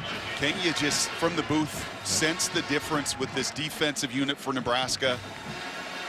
In a big way. Denard goes out of the game. They were passive. They were conservative. They were doing a nice job. They only giving up about 150 yards of offense, keeping things in front of them. But now it's feast. Bo Pelini said feast or famine with Denard Robinson in their blitz. Well, now it's feast on the inexperience of a redshirt freshman quarterback. On 2nd and 14, Allen in motion. And almost intercepted again. Man, he's not getting any help from his receivers. Gallen, who had a couple of drops last week. Check that. It wasn't him that had the drops. He usually doesn't have many. None at all usually. But look at this. Well, this is textbook. This is clinic stuff. It's what you do with a young quarterback. Slants, flats, screens. But you're absolutely right. Those veterans around him are not helping the redshirt freshman get into any rhythm or timing in this second half. 3rd and long. And some pressure. The blitz gets to him back at the 20-yard line. Evans. And they just pinned their ears back that time, partner, and came for him. Well, Bo Pelini was telling Jessica out of halftime he was frustrated with the execution and the emotion and the effort. There's no frustration here in the second quarter. The first couple opening series here, defensive coordinator John Papuchis and head coach Bo Pelini. Let's see how many different blitzes and exotic blitzes we can show this quarterback. Punt. Abdullah fields it at 46, having to go to his knees to catch it.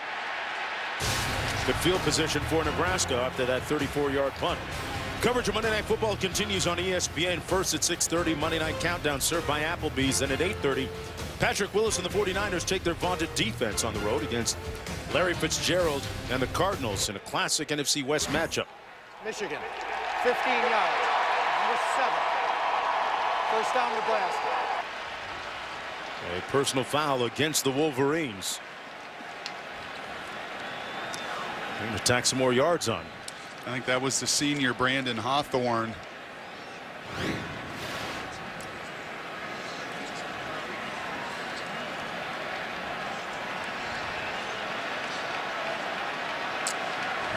That's right, again, right in front of the referee. You've got to have some poise, some composure. Can't unravel, especially the veterans on your team. First and 10. Amir Abdullah gets about 2 on the play. Brought down by Jake Ryan, one of the keys defensively for the Michigan Wolverines. Michigan still just down by 4 points, but keep in mind how much will that offense be able to move the ball without Denard Robinson? Well, 2 things to look for here. Greg Madison, defensive coordinator, is watching Taylor Martinez limp around. He's also watching a quarterback on his offensive team have a real hard time get going here. Let's see if this Michigan defense tries to force the issue themselves. 2nd and 9. Taylor Martinez keeps it himself, bad wheel and all, down to the 35-yard line, stopped up by Gordon. Now it's 3rd and about 6 to go.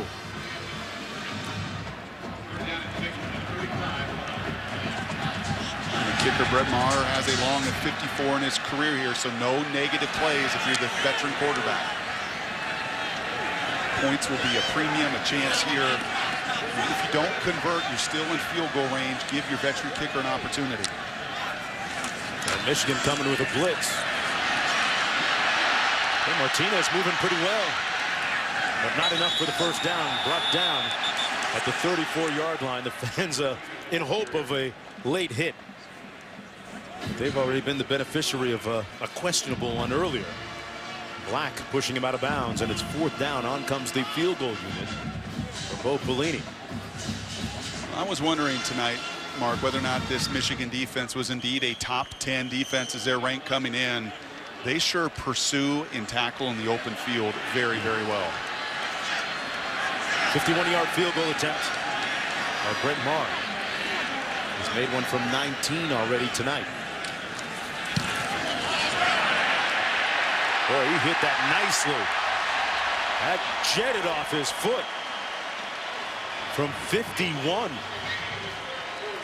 He had enough and then some. And Nebraska leading by 7.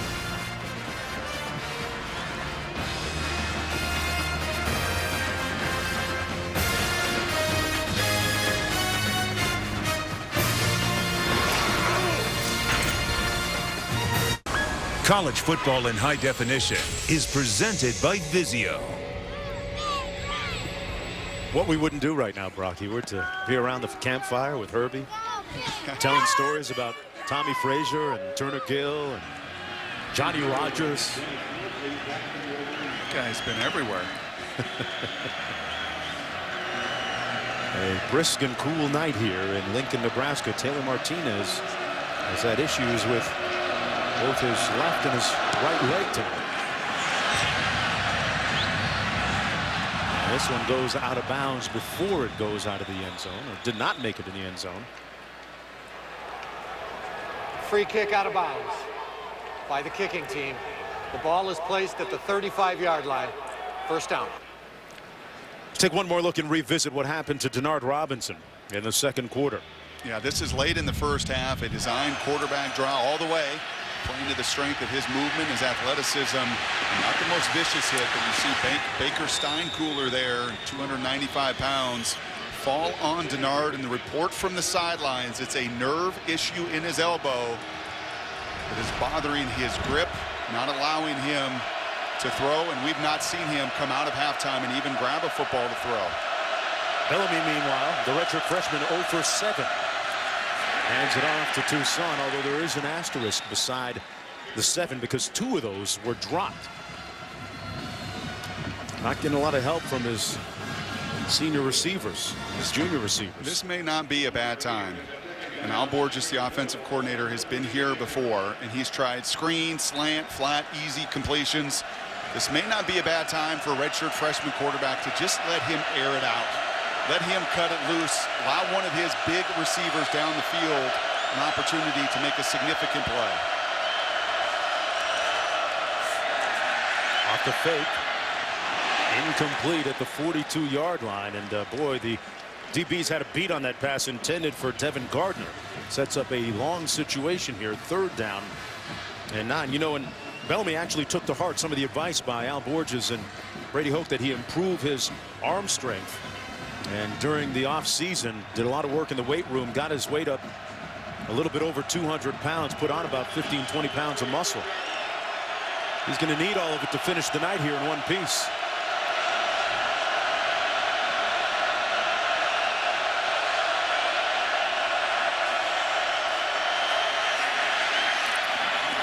Way high and outside, and it's 4th down. Let's go downstairs to Jessica for more on the defense. Well, guys, they are fired up. The fact that there's a freshman quarterback in for Michigan on the sideline right now. Nebraska, just before the defense had gone out there, Compton and John Baptist pumping each other up. This guy's a freshman. They're yelling at each other. I got your back, you got mine. There's no way this guy's scoring on us. Well, can you imagine? The power pitcher goes out. The ace of the staff, as far as what you have to do defensively, is out of the game. And now you got the inexperience of the bullpen. Fair catch called at the 27-yard line. A 36-yard punt. Amir Abdullah with the fair catch. No return. And let's take a look at our FaceTime profile brought to you by Edward Jones. Sunghorn Choi. Saw him do his intro on the big board here. A native of Seoul, South Korea. An interesting story. Moved to Lincoln in the 8th grade, lived with his uncle. Former walk-on, received a scholarship in 2012. And now a integral part of that offensive line, left guard. Martinez completes the pass to Nunwa. Gain about 8 on the play. Powerful kid. One of their better linemen, along with Spencer Long, their guards, probably the best players on that offensive line. How about the record holder in the 10-second sprint as well, all time here at Nebraska? For linemen? For offensive line. Okay. Because I know they've had some fast cats here through the years. Amir Abdullah with the 1st down. Now you read a different bio than I did if you had that one. Well, that's just a little asterisk amongst offensive linemen. They got their own award, huh? Pretty critical moment here for this Michigan defense. They cannot let down just because their offense has been anemic with the superstar out. Martinez with the fake downfield. Boy, he put it right on the spot. A 1st down at the 43-yard line. Great touch pass to Tim Marlowe to pick up 16 and another 1st down. Can you imagine here, if you can get some points, even a field goal. Excellent feat there by Marlowe. That's good in the NFL. But this is one of those moments, if you're Nebraska offensively, you're seeing how much Michigan's hurting on the other side. Take advantage, create a big deficit for them to climb out of. Backfield complete. And a nice gain that time. Number 31, C.J. Zimmer. A pickup of 6 on the play. How does it change the way that Jake Ryan and Michigan calls their defense? So you can't press, you can't do other people's job. That's the worst mistake you can do defensively. But this is where you trust Greg Madison, that defensive coordinator, and his experience put you in a position of success. Martinez under duress, completes the pass down to the 25. And number 25, Kyler Reed with the catch. And they move the chains again. A 12-yard gain. Martinez doesn't seem too affected by those sprained ankles that he suffered. I'll tell you what else this may do for Nebraska. Not that you want to get away from your strength and some of this up-tempo, but you also may want to take a look at that clock. Limit the possessions and the opportunities for that Michigan offense. Especially when they're struggling. And there they are with the redshirt freshman who's gotten just in no rhythm and confidence to begin.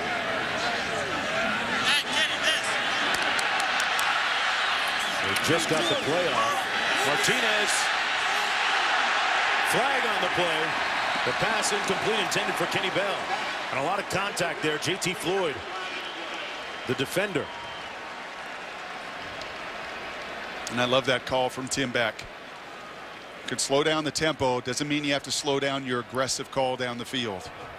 Pass interference. Defense, number 8. 15-yard penalty. Automatic first down. And that's the veteran Floyd, 3-year starter. This is his 30th start, but you see, you win right away, and that's what's so critical from Kenny Bell. He wins, and then he does an excellent job of what you call stacking, getting back on top of that corner, forcing him to do nothing but create that pass interference. It's either a touchdown and you catch it, or a big pass interference now setting you up in prime real estate. Hey, Martinez 4 for 4 on this drive. 5 for 5 now. Abdullah dancing around and brought down right at the 14-yard line by Kenny Demmons. I was listening to Brian Greasy today, and I thought he made a really good point in his game this morning, talking about how many quarterbacks, sure, you would love to put that out in front and score the touchdown, but better to underthrow and just give your receiver a chance, especially with collegiate defensive backs that don't know how, when beat often, to go back and find the ball. Often you're going to get that pass interference call. So, yeah, you love Taylor to put that out in front, but he at least created the pass interference call with the underthrow. Martinez out of the shotgun. Behind his receiver, incomplete. Tried to find Reed again. And it's going to be 3rd down and long. This is where in the NFL, there's a bit of an advantage for those offensive play callers, and they're going to tell Taylor, and the NFL coordinator will, hey, listen, do not give this ball away. We've got 3 points already in our pocket here with our kicker. Don't force anything here. If it's not here, throw it away. Give us a 10-point cushion with as much as Michigan's struggling offensively.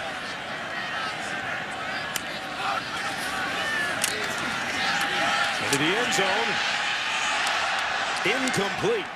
And he went right back to Reed again. And in comes the field goal unit. Now that was a very hesitant throw there by Martinez. Probably too conservative and too safe. That's where you'd love to see with your tight end, your senior, who's got the safety beat. Throw that high and away and at least give him a chance to score that touchdown. He just finished telling me it was okay, though, right? I'd still take the touchdown. Okay. Just not the interception. Play smart, right. but not scared to make a play. It's a fine line there, huh? 31-yard field goal attempt by Marr here. And he knocks it through. That ties a career high with 3 made in a game.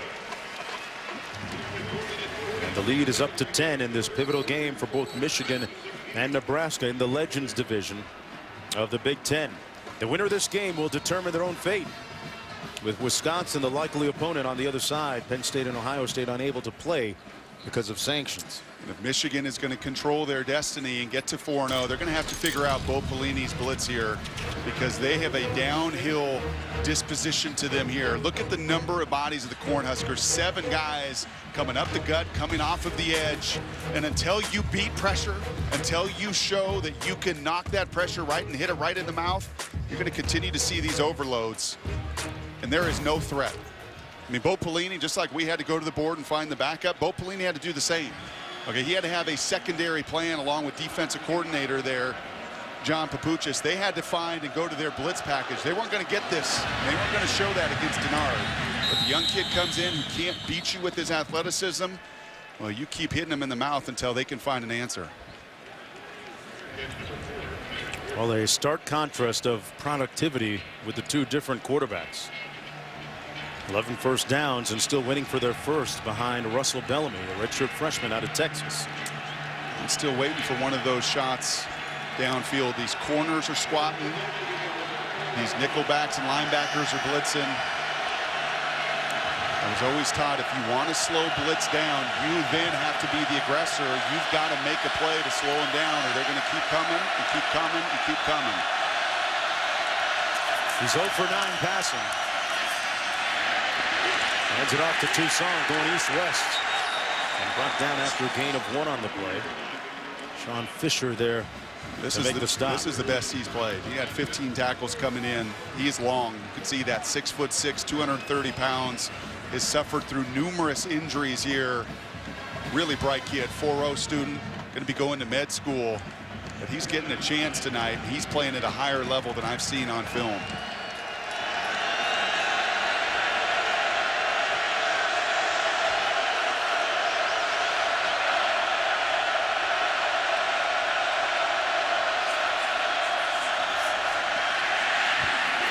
Nowhere to go.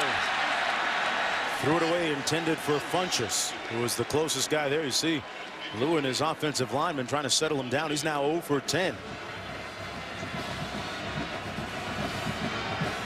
A nice thing for Nebraska. We talked about maybe adjusting a little bit on the fly. They've got 8 seniors defensively. Bo Pelini runs out 8 seniors. You know what you can do when you have 8 seniors? You can change your plan midstream, and you can feast on a very inexperienced quarterback that is, what did you say? 0 for 10.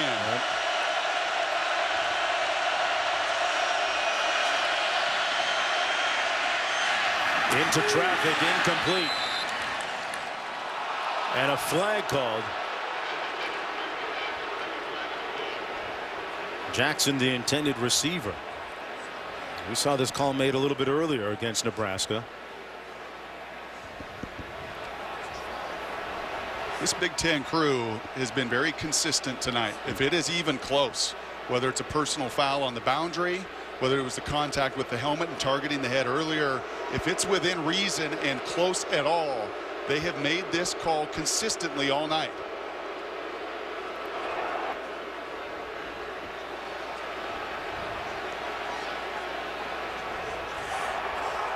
There are 2 penalties.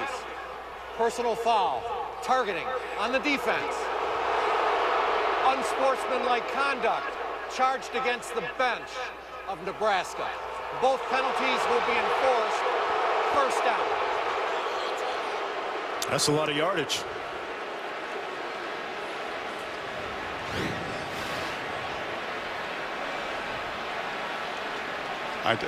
He doesn't hit him in the head, and he leads with his shoulder. That's a 155-pound corner. Now, he does go up, okay, and this is a point of emphasis. And as I said earlier, most importantly for this defense and Bo, they've called it this way all game. Whether you like it or not, if you are within any proximity of that, this crew is going to call it. And then if you're going to scream and yell, well, you're going to get another 15. And what an enormous turn of events. You should be off of the field, and instead you've given Michigan their biggest play in a 30-yard game with 2 15-yard penalties. Still only down 10. Denard Robinson, their star quarterback, injured and on the sidelines. They picked up the blitz. And there is his first completion of the game since coming in. After missing on 10 consecutive attempts, Joe Carriage makes the catch to pick up 12 and a first down. Now, Michigan skill players have not caught the ball very well and helped out their young quarterback, but Fitzgerald Toussaint steps up and hits Stafford right in the mouth. And this took a long time to get to the check down, and it's a little bit wobbly. It has a lot of air on it, but that first completion feels good.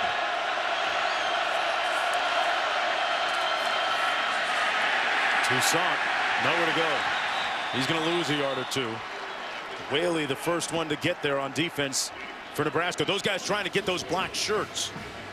Bo Pelini is not giving out those customary black shirts to honor the history of the defense here. He's making them earn them. Second down and 11.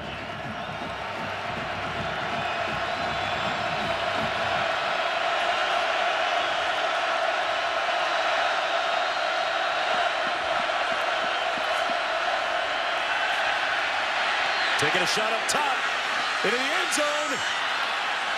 Incomplete and a flag down. Intended for Roundtree, working against Green. Mark, that is what you have to do. You have to be willing, and the protection of Tucson helps. And he showed Borges earlier, he'll pick up that blitz. Pass interference. Defense. If nothing else. 15-yard penalty. First down. Making them respect him at quarterback now by taking a shot. Well, you've got to be willing to throw it down the field. Let's take one more look at this. And Bellamy's a tough kid. He's staring down Eric Martin in that contact, and he knows it's coming. And that is, I just don't see that. All right. I mean, you've got to let the guys hand fight and play a little bit. Does he impede Roundtree to that reception point? Does he impede? It didn't look like it. I sure don't think so. 1st and 10. Wolverines the beneficiaries of penalties here. Tucson weaving his way through traffic down to the 17. The bench penalty, the launching, aiming at the head, and now the pass interference. And Michigan still very much in this, down by 10. Approaching 2 minutes to go in the 3rd quarter. I know those back judges and side judges, it's so difficult, it is so fast. But to me, if that contact does not impede that receiver from getting to that reception point, especially in end zone on a critical play, I can't make that call. Handoff and run. Tucson got back to the line of scrimmage. David Santos making the stop on the play. Tell you what, I have a whole lot more issue with that call than I do the target call. I really do. Even though both are iffy, they've called that one at least consistently all game long. That pass interference has created a heck of an opportunity here for Russell Bellamy, where your mindset cannot be just to settle for a field goal. You don't know if you're going to get too many more opportunities inside the 20. And it's been blitz, blitz, and blitz some more. 3rd and 7. Here it comes. Got to get to the 11 on the option into the boundary. Nowhere to go. A loss on the play back to the 21. That play never had a chance. Fisher there to make the stop on Vincent. And Michigan going to turn to its field goal unit now. Fisher's a guy in 5 years that had 74 tackles and just 6 tackles for loss. Broke a leg in 2010. As I told you earlier, has had quite a journey to get to this point. But he is playing faster and with more aggression than he has all season long. Gibbons in the ball game. Missed his first one from 53. And this one good from 38 yards. Michigan back to within 7. ESPN College Football available anytime, anywhere on your computer, mobile device via WatchESPN.com and the Watch ESPN app. Great device you can get on your phone, laptop. As we take a look at the importance of this game reflected in the standings, and why Brady Hoke is trying to keep his guys up right now. Michigan at 3-0, Nebraska 2-1.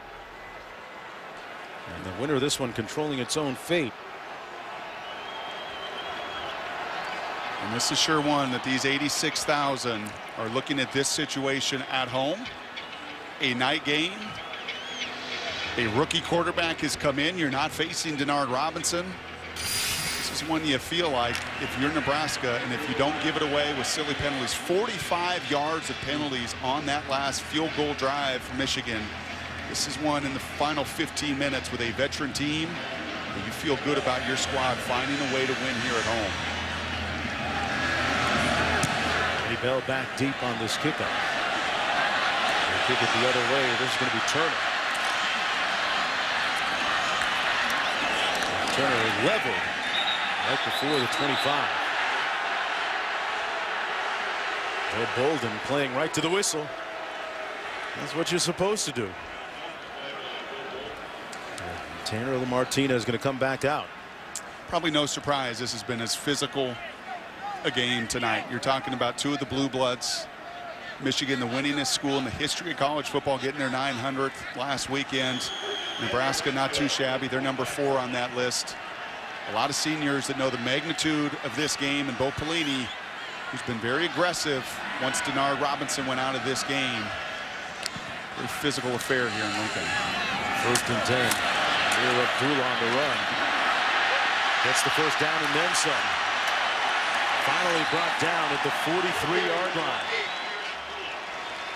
26 seconds to go in the 3rd quarter. An 18-yard gain by Amir Abdullah. If you're just joining us, Rex Burkhead unable to go tonight. Injured once again early in the game last week at Northwestern. That knee has been problematic for him this year. Last year ran for almost 1,400 yards. There he is on the sidelines.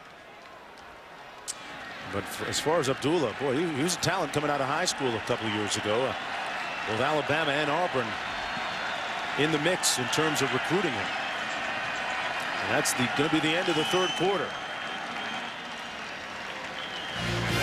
Michigan on the ropes without their start quarterback. Welcome back, everyone, to College Football Prime Time, presented by Miller Lite. Start of the 4th quarter. And Denard Robinson right there on the Michigan bench, subject of one of our key plays here as we take a look back on how we got to this point. Bell with the game's opening touchdown. That got the scoring going for Nebraska. And then this was the play that Denard Robinson was injured on. And we saw him during the break trying to throw a minute ago and was unable, seemingly, to even grip the football drop. And the report coming out of halftime is you may see Denard Robinson, but outside of those 3 or 4 tosses that we just showed you during the break, that's it. He's had a hard time gripping it. That nerve issue they're saying in the elbow is just inhibiting his opportunity to do what he's got to do to play the position.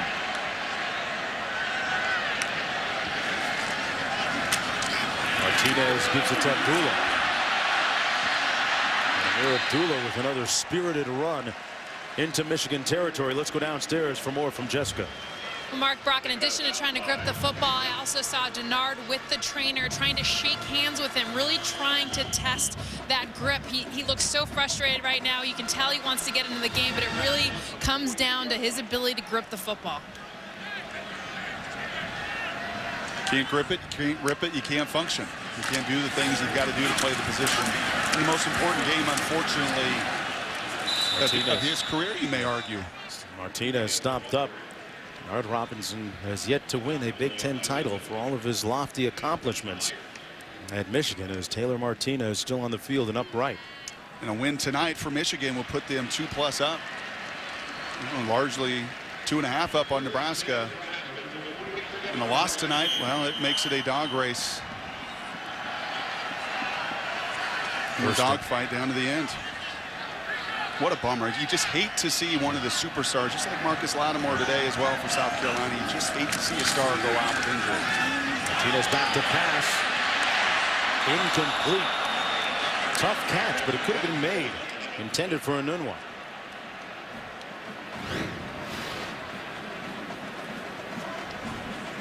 And this is what Bo Pelini was telling Jess coming out of halftime. Just a lack of execution. A touchdown earlier you should have when you had to settle for the field goal. Jamal Turner loses the ball in the lights. That's a play that's crafted perfectly. You get an open receiver, just finish, just execute, do the little fundamental things you've been coached to do. 2nd down and 10.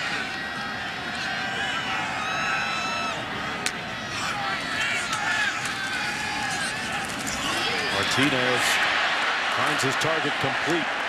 Forward progress is going to be marked at the 36. That's going to be enough for a 1st down. Catch made by Kyler Reed, the trusty tight end. 11 yards on the pickup. Taylor Martinez having a night that is in stark contrast to the one he had last year when he was just 9 of 23 against the Wolverines. Abdullah on the toss. He got popped after the spin. Thomas Gordon picked up 4 on the play. And you talk about Taylor Martinez. The perception is that he's been here for a long time. He had the redshirt year and took his time to learn the offense, was used at receiver in some practices and some sets for a while. So he really has steadily gained a good feel for the offense here. His father, Casey, played collegiately at Iowa State. On 2nd down and 6. Michigan defense responding that time against Abdullah. Ryan, the first one to get there, but back to Martinez. His father, Casey, calls his son his greatest inspiration. The two of them going through tough family times back in the day, and it was Taylor who grew up quickly under those adverse circumstances and really was a shining light for his father. Two of them with a great bond. 3rd down and 8.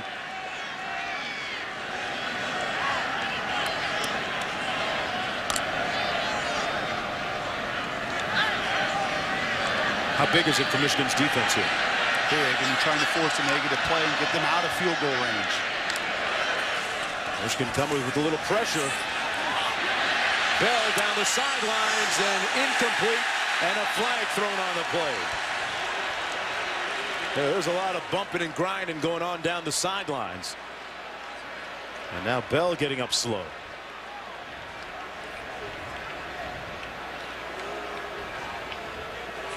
There are 2 fouls on the play. Holding, offense, number 72. Pass interference on the defense. Those penalties offset. Replay 3rd down. They're going to do it again. Will they do it with Bell?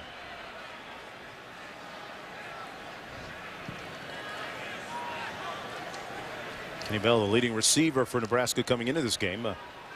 Got his 6th touchdown of the year earlier tonight.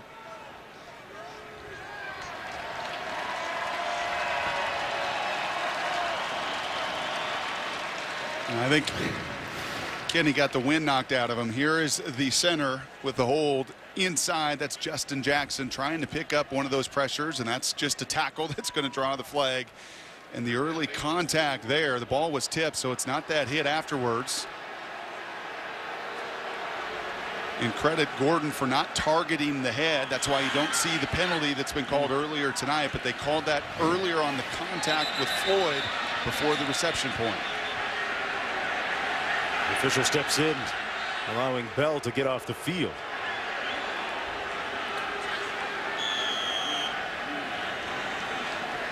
Third down and 8.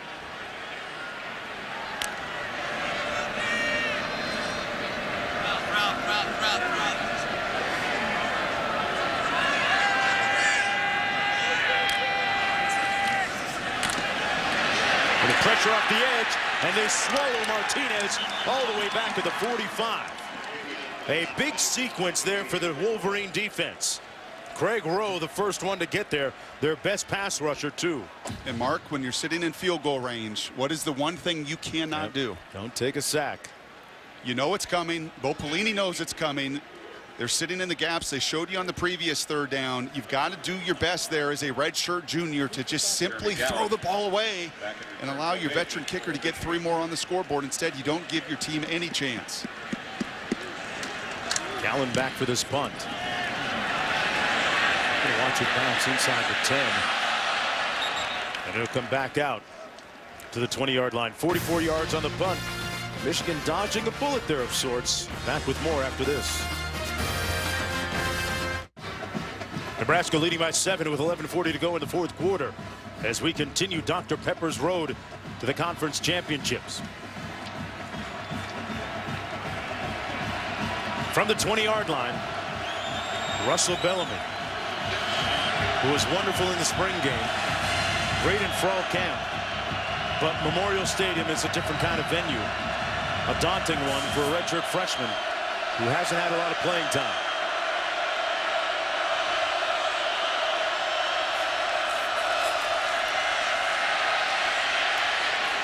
Up top, picked off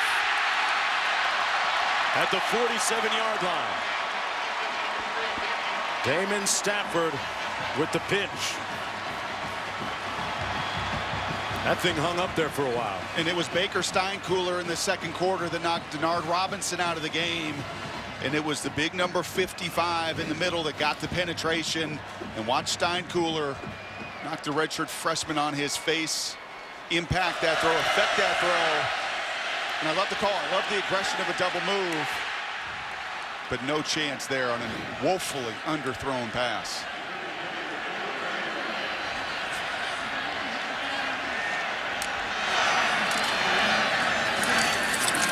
There's a Amir Abdullah on first down. And, 2 turnovers tonight now for Nebraska, and those safeties have done well. Now take a look at this. Let's go back a little bit. You just saw Abdullah lower his shoulder. Watch the third down when poor Abdullah is trying to protect against 280 pounds of Craig Rowe. Wave that pink towel you got there, because that's no chance. He didn't even slow him down. Delay of game. Offense. 5-yard penalty. Second down. I started to say before we saw that replay that Stafford and P.J. Smith have done a nice job tonight defensively in the secondary. Smith, P.J.'s been in on a lot of good plays tonight. Well, their job got a whole lot easier. A whole lot easier. Mr. Robinson got knocked out of this game. But you got to take advantage, and that's the nature of football. That's why as a backup quarterback, you're 1 snap away. Your plan has got to be prepared and ready.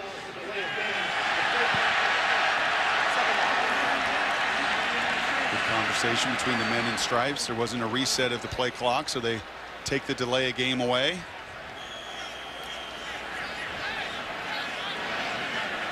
Just execute the fundamental little details. You have a chance to win a very big game at home if you're both leading. Second down and 4.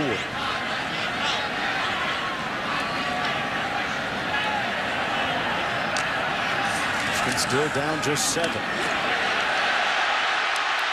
Martinez. And a first down run all the way down to the 12-yard line. Taylor Martinez with a nice burst. And got a good block from Stephen Osborne. A 29-yard gain on the play. Well, unfortunately for Denard, it's been the elbow and the nerve not allowing him to grip the ball. Taylor, it's been 2 gimpy ankles. But when you see the green turf and grass in front of you, he still shows the explosion that's netted him over 2,000 rushing yards in his career as well. 1st and 10 from the 12. Abdullah to the field. Nice cut. Touchdown, Nebraska.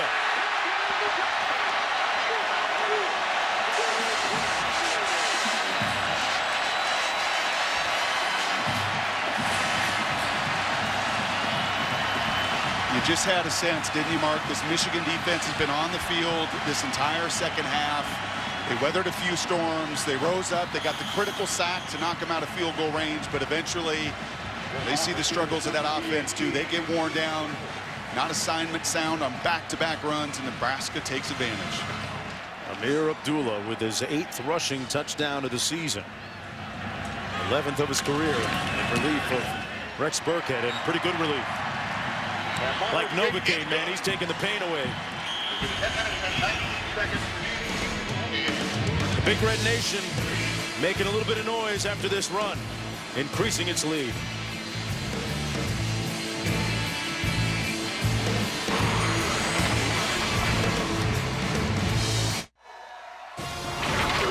ESPN College Football Primetime is presented by Miller Lite, because when friends come together, it's not just a good time, it's Miller time.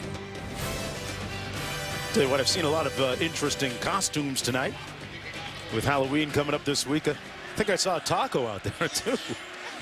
Tell you what, whatever it was, they're feasting on Michigan right now. Largest crowd, 2nd largest home crowd in history, 86-160 tonight. Well, Michigan fans have seen a nightmare.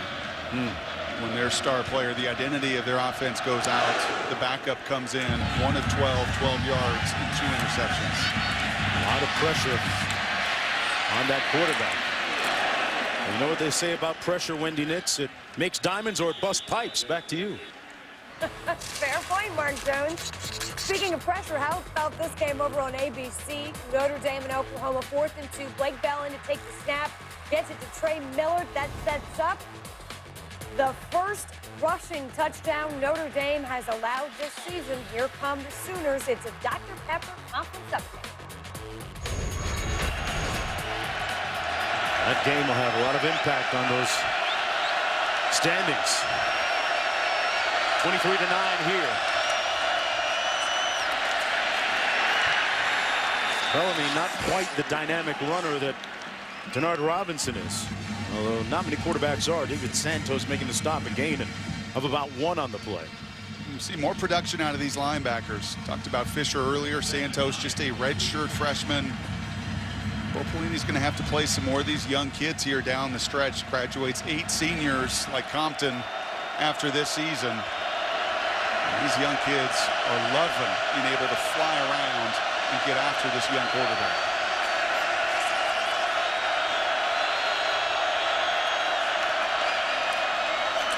Like they had a little mix-up in the backfield with Fitz-Toussaint in the handoff. He finally got it and didn't find much room. Stopped up by Whaley. And it'll be 3rd and long. Let's go down to Jessica for more. Well, Mark, the conversation of Michigan's offense before they went back out on the field was #1 priority is protect Russell Bellamy. We got to give him a chance. Also, Brady Hoke rounded up the whole team, basically talking about Denard going down, and he said this needs to be a team effort. More than any point in this season, we need everybody. And they need this 3rd and 7 if they have any chance here to come back.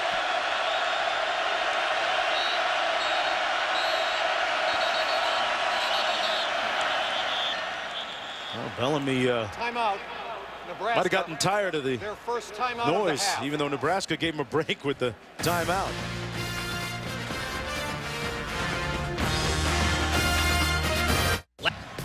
There is a rich and proud lineage of football here at Nebraska, including a Heisman room of its own. Johnny Rodgers played with the Montreal Alouettes professionally up in Canada. Mike Rozier of the Oilers. Eric Crouch winning the Heisman Trophy in 2001. A host of other great, talented college football players. This year's edition, right now with 5-2. Rozier, good tailback with Houston. I saw a lot of Johnny Rodgers up in Canada. He can run back some punts for touchdowns. Keep an eye right here. This is the difference maker.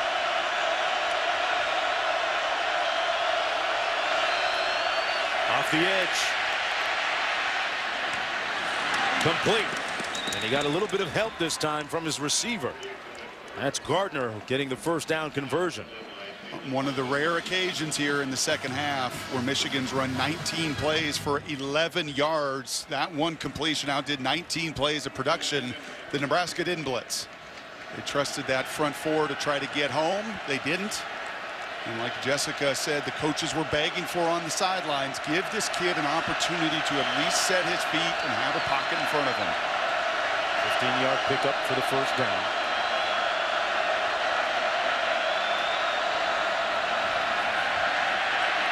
Bellamy taking off, making a play with his legs, and gets down safely. And he had to at the 39, another 15-yard pickup. As we look at 8 minutes to go now in the ball game. You don't have to rush with 2 timeouts. The clock stopping with every 1st down.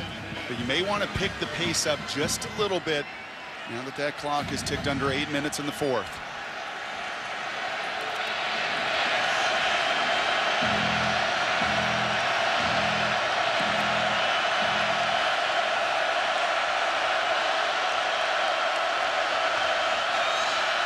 Bellamy gets it off just in time. And a nice move after the catch by Gallen. Still on his feet, and another 1st down. Inside the 30 to the 28. Picked up about 11 on the play. And how much does Michigan have to go a little faster here? Yeah, you'd like to see they're not an up-tempo team. Unlike most teams in college football these days, seemingly everybody who plays at such a rapid pace. Brady Hoke plays the game defensively. They limit possessions. But now's the time to get this ball snapped. I think ideally around that 15-second mark of the play clock. 3 consecutive 1st downs for Michigan.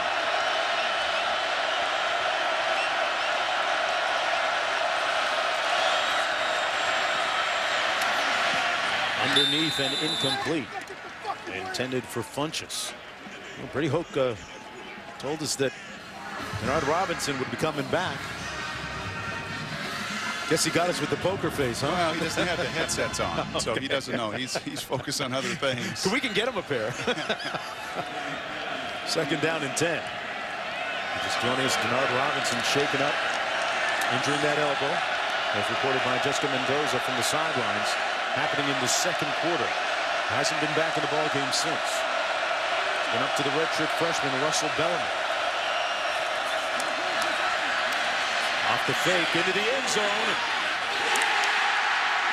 Picked off again. Jean-Baptiste. And that snuffs the drive.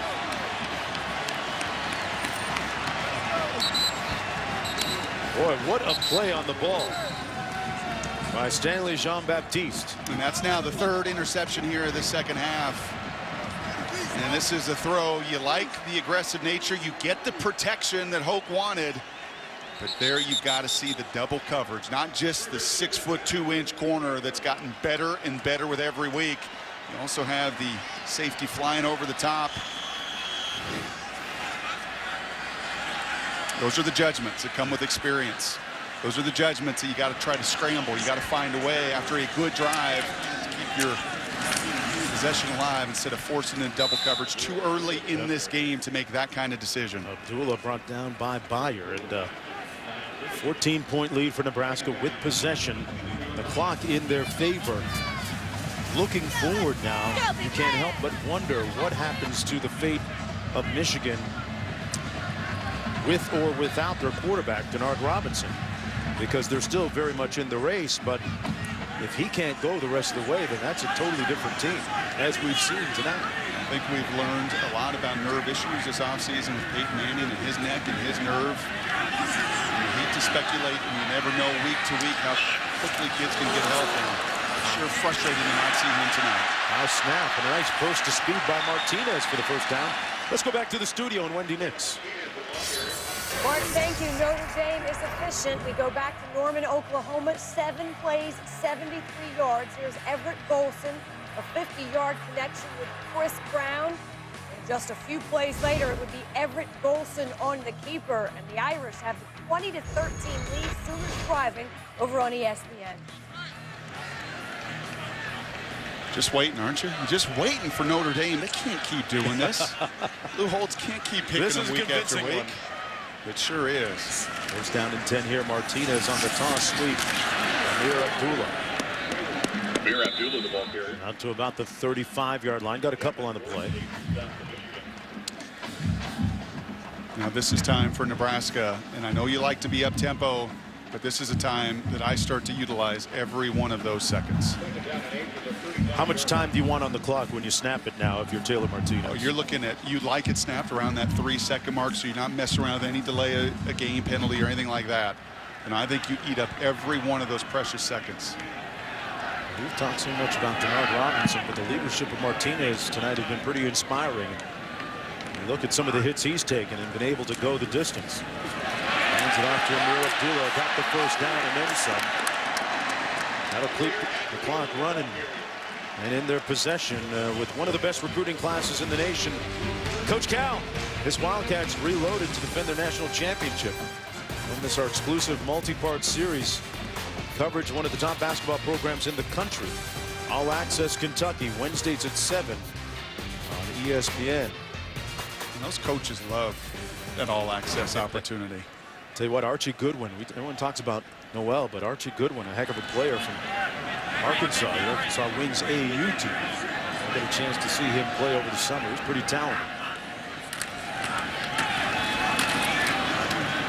That's going to be Amani Cross.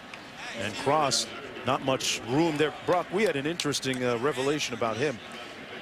How many times, look at the, I mean, that's a body by Jake right there. He's doing some P90X and then some. 41 pull-ups. That's 6'1", 225. That was a club best this summer coming into Lincoln. And some of the veterans probably saying, you're what? You're 18? 41 pull-ups. From Gainesville, Georgia.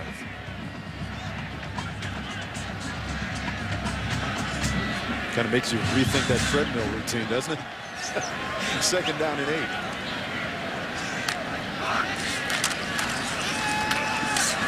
Here's the freshman again. Over midfield. Well, this win tonight, and by all accounts, unless disaster falls here in Lincoln, this win tonight makes you rethink that Legends division a bit. Bo Pelini knows it. The magnitude of this one tonight now to get to 3-1. Tied there with Michigan at 3-1, but you've obviously got the advantage with the head-to-head. Everybody else with 2 losses in your division. You control your destiny. And Bo Pelini in a year with a lot of seniors, in a year where I think some of the hot seat and the pressure was going to come if you weren't going to get to 9 or 10 wins, and where you built it with as veteran a crew as you have. This is a big-time win for him at home. There's Amir Abdullah again, and you look back to great first down lunge. Look back to what happened last week. That moment, that comeback, down 12 on the road at Northwestern when it looked like they were really in trouble. That could prove to be one of the real pivotal points in their season. Mark, there was 8 minutes to go, and Taylor Martinez had back-to-back throws that were in the hands of the Northwestern Wildcats secondary. 2 linebackers collided. The nickelback had to go through his hands. If either of those balls are intercepted, I don't think Nebraska's here in this kind of position today. Instead, well, he capitalized on the 3rd down. He went 10 of 14 in that quarter. He continued with good efficiency tonight. And I think more than anything, what you just highlighted, the guts to stand in here with a couple sprained ankles and some vicious shots he's taken to survive. Hands it off to Amir Abdullah again. Abdullah, meanwhile, has not so quietly gone over 100 yards rushing for the night. So he has put together a good evening's work. Taylor Martinez is actually recruited by Carl Pelini, Bo Pelini's brother, now the head coach at FAU down in Boca Raton, Florida. And he's 14 of 24 tonight, 166 yards. I'll tell you the one thing Bo Pelini won't do tonight either is apologize. He can't apologize. It's unfortunate for Michigan that their star went down, and in some ways, when a system is 68% about one guy, as the Wolverines are with Denard Robinson, very difficult for a backup to come in the game and try to implement and run a system that he doesn't have a skill set for. Abdullah close to another first down, picks up 5. And yeah, Michigan came into it with their eyes wide open. Sunday NFL Countdown on 10, actually Act 10 on ESPN. Berman and the crew. All the latest news and updates from the stadiums around the league until kickoff, then 11 on ESPN2. Fantasy Football Now. Clock winding down here on the 8th edition of Michigan against Nebraska. It's the first time that the Wolverines have been at Memorial Stadium in over 100 years. This would be one of the more forgettable ones for them. For Lincoln and the Nebraska Cornhuskers, hey, they will take it. Yeah, Bo Pelini with a look of, well, relief. And the face of Brady Hoke pretty much tells the story. Quick timeout. We'll be right back after this. Denard Robinson watching this one from the sidelines since the 2nd quarter. Nebraska going to hang on for the win here, and stay tuned for SportsCenter after the game. A complete wrap-up of the night in college football, and a big story in the NBA tonight. James Harden, the 6th man of the year from Oklahoma City, no longer with the Thunder, traded tonight to the Houston Rockets for Kevin Martin. Jeremy Lamb and some picks for Sam Presti of the Thunder, making some deals, and this deal is cooked, glazed, and ready to be sliced as Nebraska will improve to 6-2 on the season, and importantly now 3-1 in the Big Ten. Michigan falling to 5-3 and suffer their first conference loss. And moving forward, what will become of the health of their star quarterback Denard Robinson? Final score once again, Nebraska winning it 23-9. SportsCenter coming up next. A complete wrap-up of the day for Jessica Mendoza, Brock Heward,